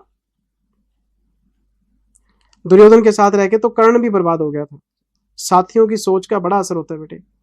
पॉइंट नंबर 7, एक और बात बताई थी मैंने, स्टॉक परचेज्ड बाय शेयर्स। आपने स्टॉक परचेज किया और आपने कैपिटल या डिबेंचर इश्यू कर दिए। ये कैसे पॉसिबल है?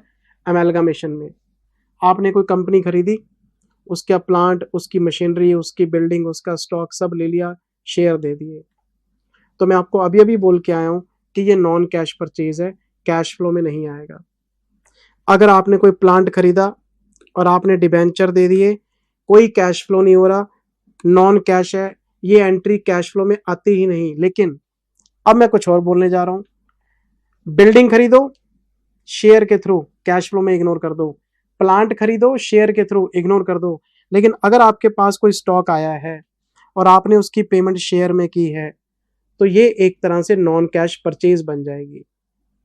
स्टॉक को करने का मतलब परचेजेस। आपने नेट प्रॉफिट को बेस बनाया है। जब आपने P&L बनाया होगा तो डेबिट साइड में परचेजेस लिखी होंगी और आपका जो नेट प्रॉफिट है ये आफ्टर परचेजेस होगा। तो अगर आप कोई परचेज नॉन कैश करते हैं तो इसका मतलब वो नॉन कैश एक्सपेंस बन गया आपका। आप कोई प्लांट खरीदो, बिल्डिंग खरीदो, लैंड खरीदो, वो कैश फ्लो में कहीं नहीं दिखता क्योंकि वो इन्वेस्टिंग फाइनेंसिंग का मैटर है। लेकिन अगर आप स्टॉक खरीदेंगे शेयर के थ्रू, तो भाई स्टॉक खरीदना तो फिर आपके प्रॉफिट से लिंक कर गया, तो इसका मतलब ये नॉन कैश परचेज है, और नॉन कैश परचेज है आपके प्रॉफिट को प्रभावित कर रही है। आपका profit after non cash expense हो गया, एड बैक करो। तो ये जितना स्टॉक आपने खरीदा होगा, जब हम कैश फ्लो बनाएंगे, मैं यहां लिखूंगा नेट प्रॉफिट, इसमें ऐड करूंगा पीएफटी, ये बन गया पीबीटी, मैं इसमें ऐड करूंगा नॉन कैश परचेजेस, क्योंकि अगर मैंने गुड्स खरीदे हैं तो गुड्स खरीदने को मैंने परचेज मान के पी&एल में डाला होगा, लेकिन परचेज तो नॉन कैश है, और नॉन कैश एक्सपेंसेस को मैं ऐड बैक करता हूं। जैसे डेप्रिसिएशन ऐड बैक होता है वैसे ये ऐड बैक होगा। क्वेश्चन नंबर 23 कराया था आपको मैंने इसके ऊपर, ये देखो 23 इसके नीचे ही पड़ा है, देखो ये रहा 23, और ये रहा नॉन कैश परचेज। चेक कराता हूँ आपको, ऐसी कोई बात ही नहीं, ये रहा नॉन कैश परचेज ऐड की हुई है। फिर बच्चे बोलते हैं सर क्या हम स्टॉक अकाउंट बना ले, opening stock, closing stock, non cash purchase, इकट्ठी फिगर। भाई क्यों पंगे लेते फालतू में, सीधा साधा तरीका समझ में नहीं आता क्या? ओपनिंग क्लोजिंग स्टॉक का इंक्रीज डिक्रीज अलग है, नॉन कैश परचेज अलग है, दोनों को अलग अलग ट्रीट करो, क्यों पंगे लेते फालतू में? अच्छा जी सर, इसके बाद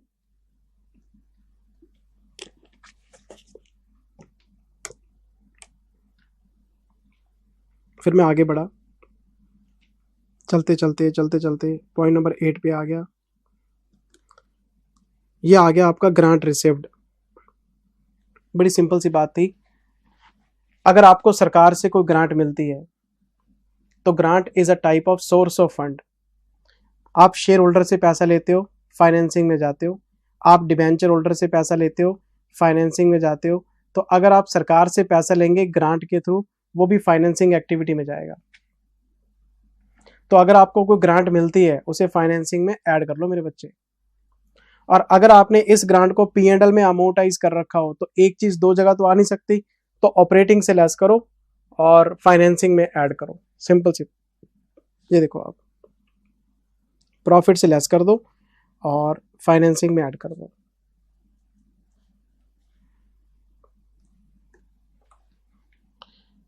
फिर 25 कराया।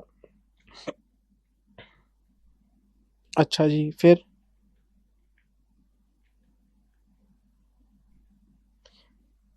इस पे डाउट सेशन दिया आपको 4, 30, 31, 35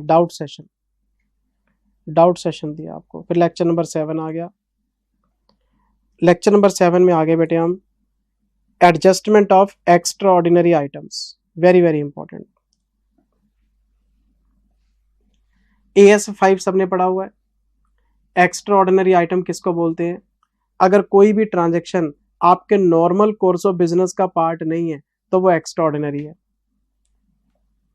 loss by fire, loss by flood, loss by earthquake, insurance company से कॉम्पनसेशन आना या किसी को कॉम्पनसेशन पे करना, ग्रांट का रिफंड करना, VRS वॉलंटरी रिटायरमेंट स्कीम में लोगों को पैसा देना, ये सब एक्स्ट्रा ऑर्डिनरी के एग्जाम्पल बताए थे मैंने आपको। AS3 क्या कहता है? AS3 ये बात कहता है कि एक्स्ट्रा ऑर्डिनरी आइटम्स को कैश फ्लो के फेस पे अलग से रिपोर्ट करना पड़ेगा। तो पहले ये चेक करो कि एक्स्ट्रा ऑर्डिनरी आइटम में पैसे आ रहे हैं कि जा रहे हैं। कैश फ्लो तो होना चाहिए ना, कॉम्पनसेशन आ रहा है या कॉम्पनसेशन जा रहा है।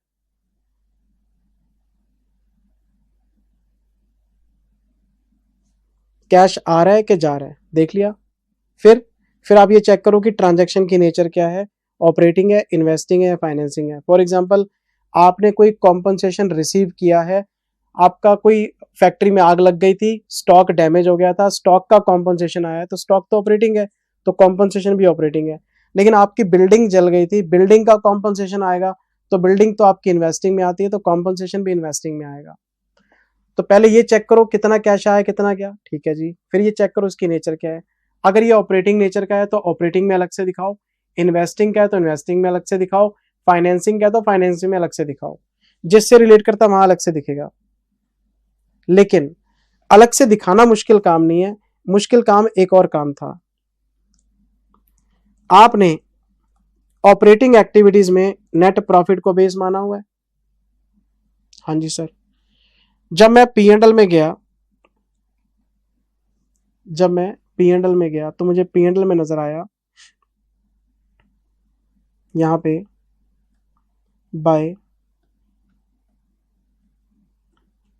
Compensation received 90,000 net profit. लो जी,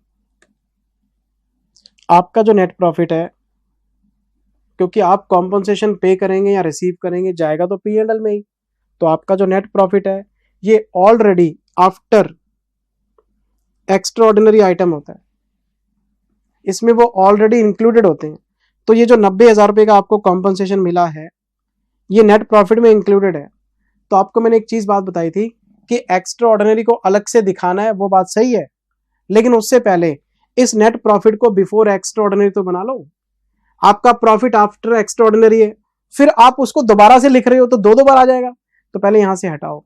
तो उसके लिए क्या करना पड़ेगा, रिवर्सल करना पड़ेगा आपको, reversal of extra ordinary item. ये जो 90,000 का कॉम्पनसेशन है ये प्रॉफिट में इंक्लूडेड है, इसको बाहर निकालो।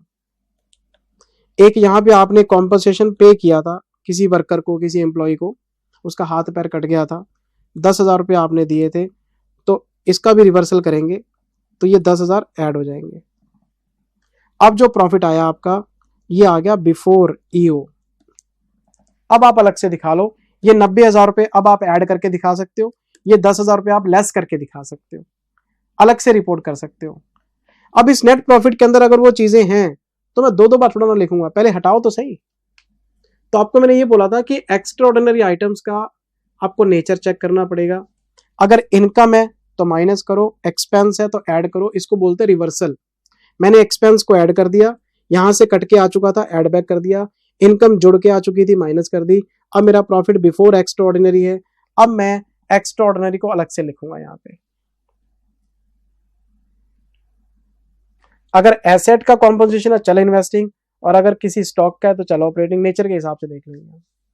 ये बताया था आपको, ये देखो ना, मैं आपको चेक करता हूँ ना बेटे, ये देखो सबसे पहले हमने नेट प्रॉफिट की कैलकुलेशन करी before EO, changes in reserve लिखे, चेंजेस इन P&L लिखा, करंट ईयर का प्रपोज लिखा, ये नेट प्रॉफिट आ गया, provision for tax add back किया, PBT आ गया। अब हमने रिवर्सल किया है एक्स्ट्रा ऑर्डिनरी आइटम्स को, पहले आप जो P&L में लिखे हुए हैं रिवर्स कर दिए, लॉसेस को ऐड बैक किया, इनकम को डिडक्ट किया, अब ये बन गया PBT बिफोर एडजस्टिंग ईओ। ये प्रॉफिट आपका बिफोर ईओ है। अब हम अलग से शो करेंगे present the EO in cash flow. ये जो आपका PBT है बिफोर ईओ यहां लिख दिया और एक्स्ट्रा ऑर्डिनरी को अलग से शो कर दिया। और एक बात बताई थी कि एक्स्ट्रा ऑर्डिनरी को अलग से शो करना कहां पे है, टैक्स पेड से ऊपर। टैक्स पेड लास्ट आइटम होता है, टैक्स पेड के ऊपर दिखा देना। वर्किंग कैपिटल चेंजेस के बाद टैक्स पेड से पहले। अगर ये इन्वेस्टिंग से रिलेटेड है तो इन्वेस्टिंग में दिखा देना, ये देखो। अगर ये फाइनेंसिंग से रिलेटेड है तो फाइनेंसिंग में दिखा देना। फिर आपको एग्जांपल भी बताए मैंने, ऑपरेटिंग एग्जांपल, स्टॉक जल गया जी फायर में, कोई कॉम्पनसेशन रिसीव हो गया, कोई पे कर दिया आपने, कोई एम्प्लॉय का VRS हो गया। इन्वेस्टिंग का क्या एग्जांपल है, कोई कॉम्पनसेशन पे हो गया, रिसीव हो गया एसेट्स के लिए, और ग्रांट का रिफंड हो गया। ग्रांट का रिफंड एक्स्ट्रा ऑर्डिनरी होता है, ग्रांट फाइनेंसिंग में लिखवाई तो थी अभी आपको। फिर क्वेश्चन कराया आपको 20 मार्क्स का ईओ पे, ईओ। फिर चलते गए हम आगे, चलते गए क्वेश्चन ही क्वेश्चन, प्रेजेंटेशन ही प्रेजेंटेशन, चलते गए वर्किंग नोट, चलते गए लेक्चर नंबर 8 आ गया। लेक्चर नंबर 8 में एक नया कॉन्सेप्ट बताया आपको, प्रोविजन फॉर डेप्रिसिएशन का। आपको मैंने एक एडवाइस करी थी, आपकी आंखें खुली रहनी चाहिए। ये 5 नाम से आपके सामने आएगा, कभी कभी प्रोविजन फॉर डेप्रिसिएशन लिखा होगा, कभी डेप्रिसिएशन फंड लिखा होगा, कभी रिजर्व फॉर डेप्रिसिएशन लिखा होगा, कभी एक्यूमुलेटेड डेप्रिसिएशन लिखा होगा, कभी सिंपली डेप्रिसिएशन लिखा होगा। इन 5 में से कोई भी नाम आ जाए, लेकिन इन 5 में एक चीज कॉमन है, ये आपको हमेशा बैलेंस शीट में दिखेगा।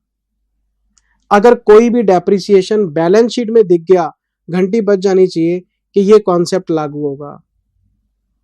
आमतौर पे क्या होता है, इस तरह से इंफॉर्मेशन आती है।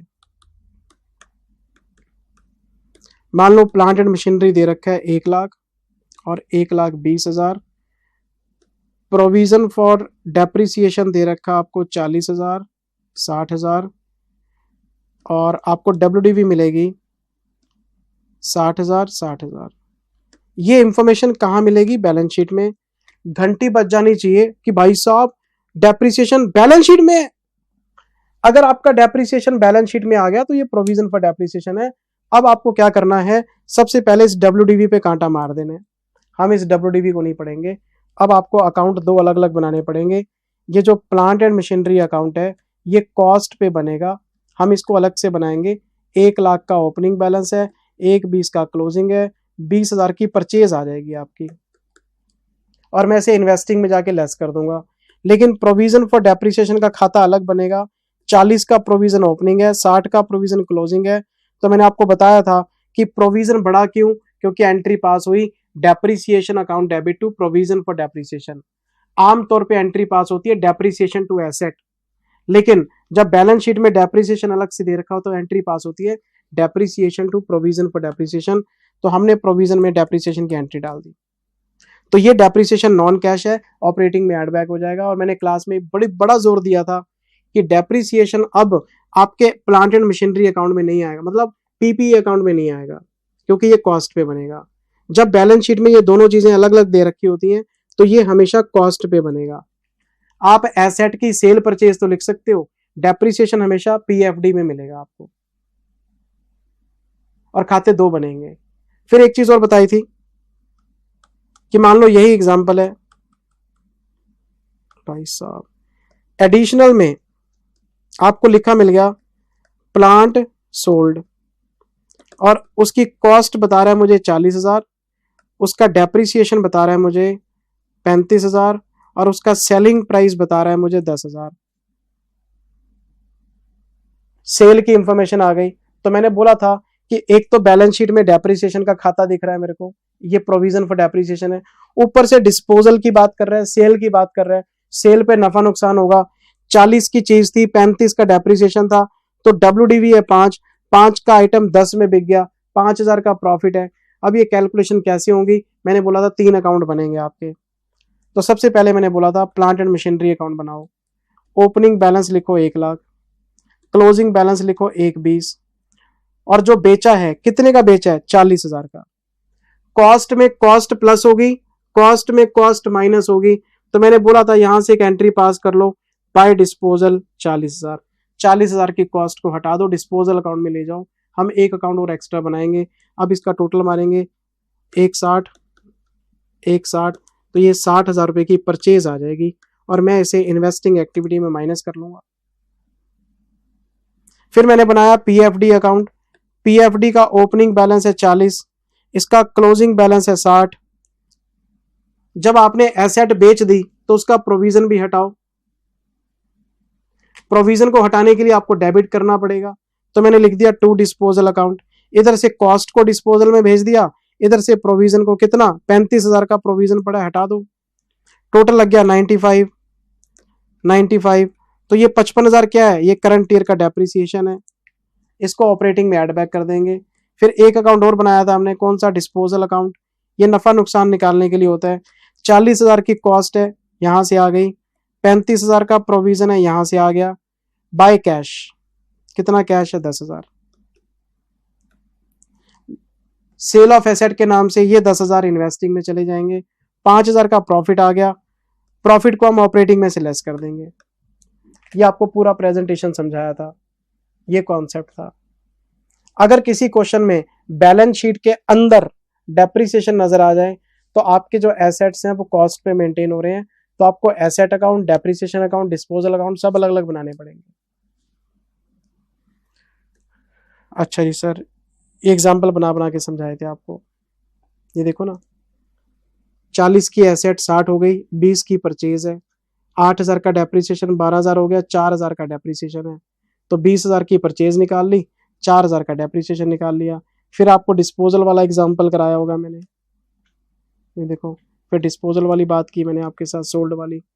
2 लाख की एसेट, 50,000, लेकिन 20,000 और जोड़ेंगे तो 70,000 की परचेज आ जाएगी। क्यों?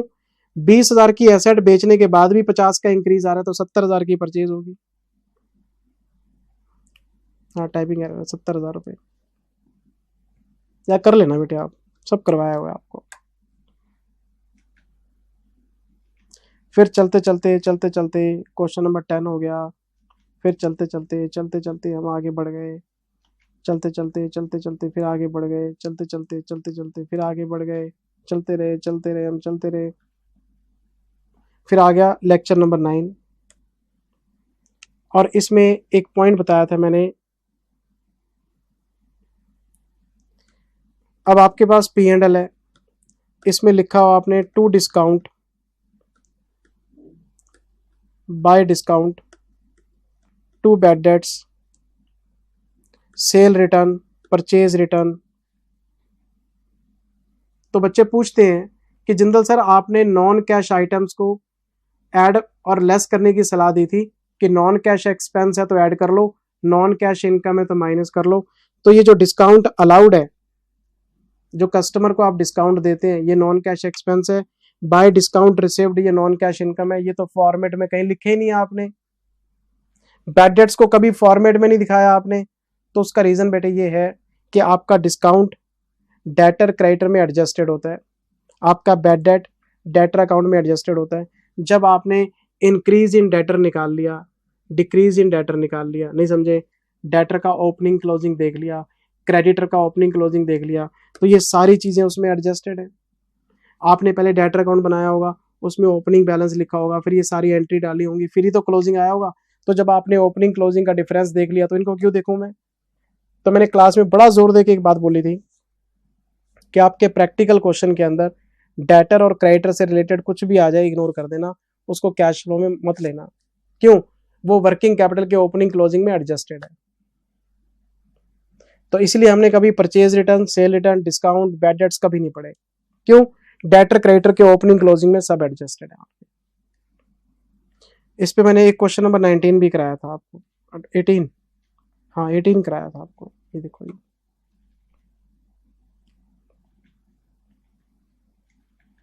फिर मैं आपको पॉइंट नंबर 12 में ले आया। ये था प्रीमियम ऑन रिडम्पशन।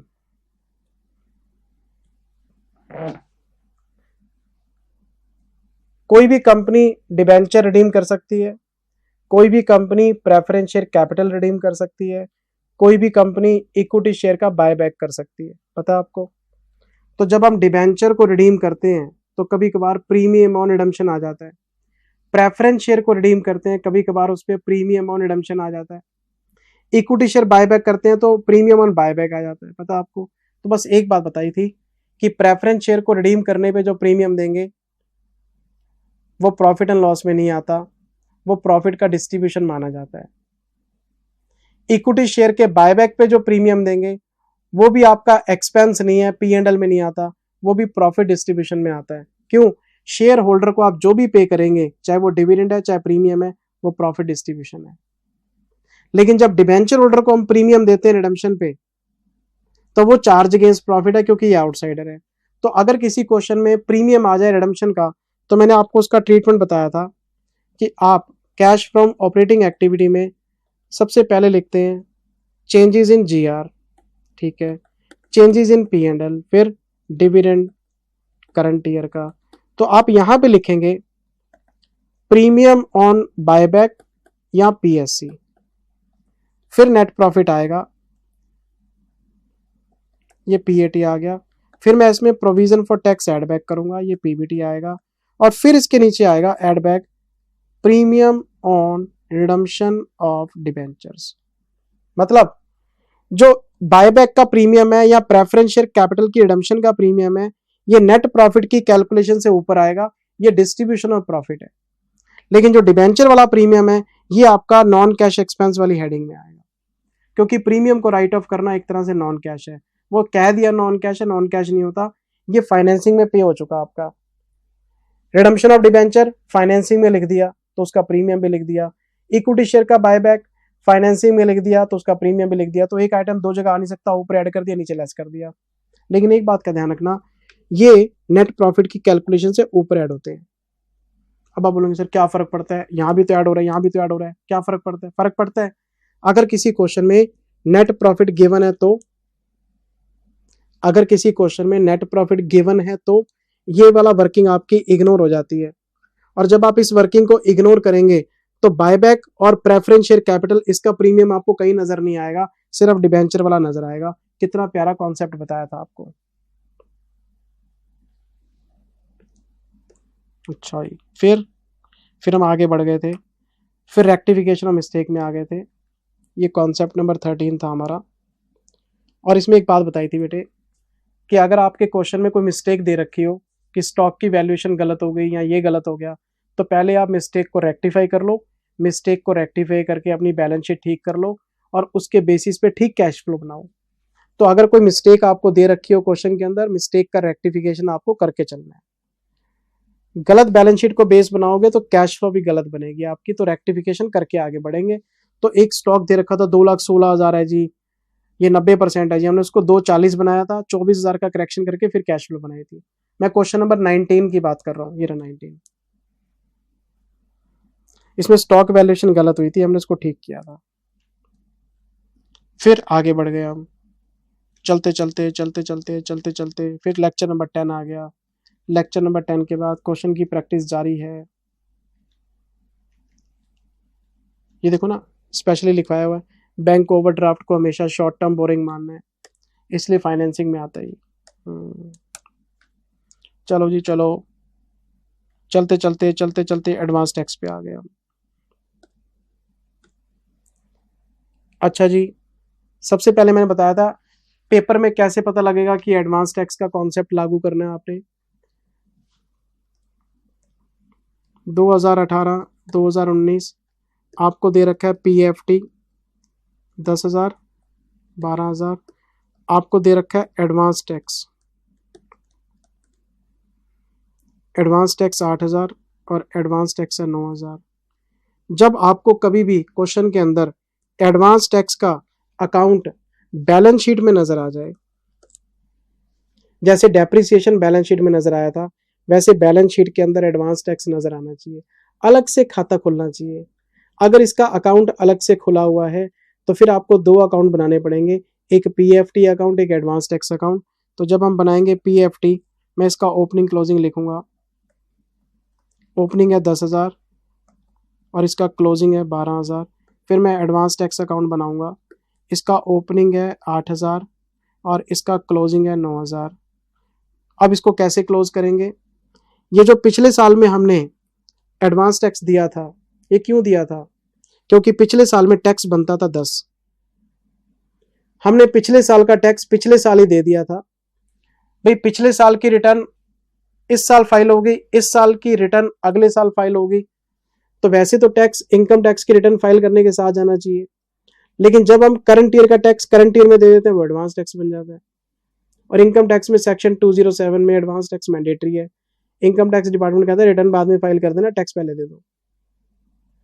सरकार पैसे मांगती रहती है लोगों से। पिछले साल का टैक्स बनता है 10 और हमने पिछले साल दे दिया 8, तो मैंने आपको एक तरीका बताया था, एडवांस टैक्स का ओपनिंग हमेशा यहाँ ले आया करो, बस इतना काम करना है आपने।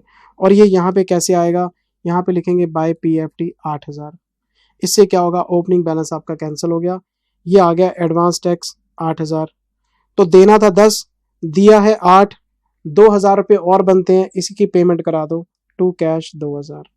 बस इतना काम करना है। फिर सिंपली टोटल लगाने हैं 22, तो ये जो 12,000 आ गया ये पी एंड एल से आ जाएगा आपका। फिर इसका टोटल लगाएंगे, ये टोटल है 17, ये टोटल है 17। हमने नया एडवांस टैक्स कितना दे दिया? 9,000। तो मैंने पेमेंट 2 बार की है, 2,000 का टैक्स तो मैंने पिछले साल का पे किया है, 9,000 का इसी साल दे दिया एडवांस टैक्स, तो टैक्स पेड हो गया 11। तो जब आप कैश फ्रॉम ऑपरेटिंग बनाएंगे तो हम लिखेंगे टैक्स पेड तो 11 है, 2,001 दे दिया, 9,001 दे दिया। और अगर आप प्रोविजन फॉर टैक्स की बात करेंगे तो ये रहा 12 ऐड कर लो, 11 माइनस कर लो, खाते 2 बनेंगे। कभी कभार क्या होता है,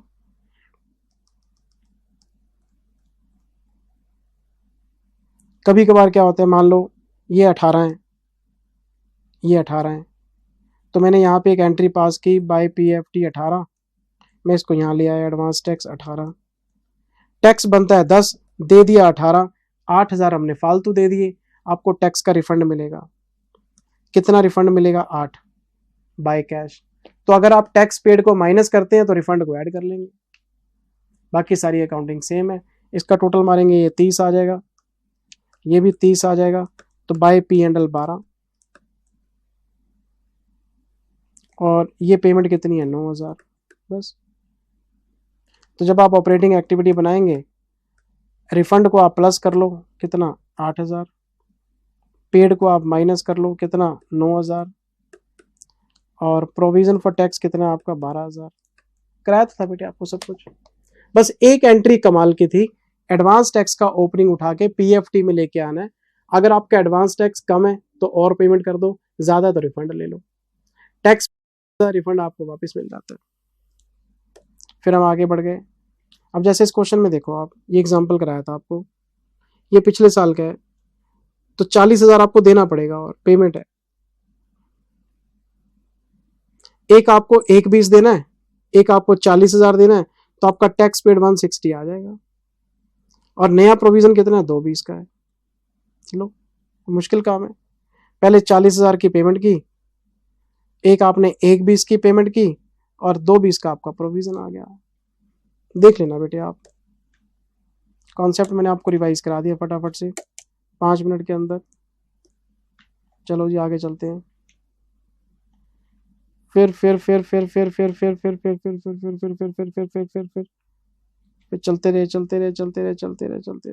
चलते रहे, हायर परचेज में आ गए।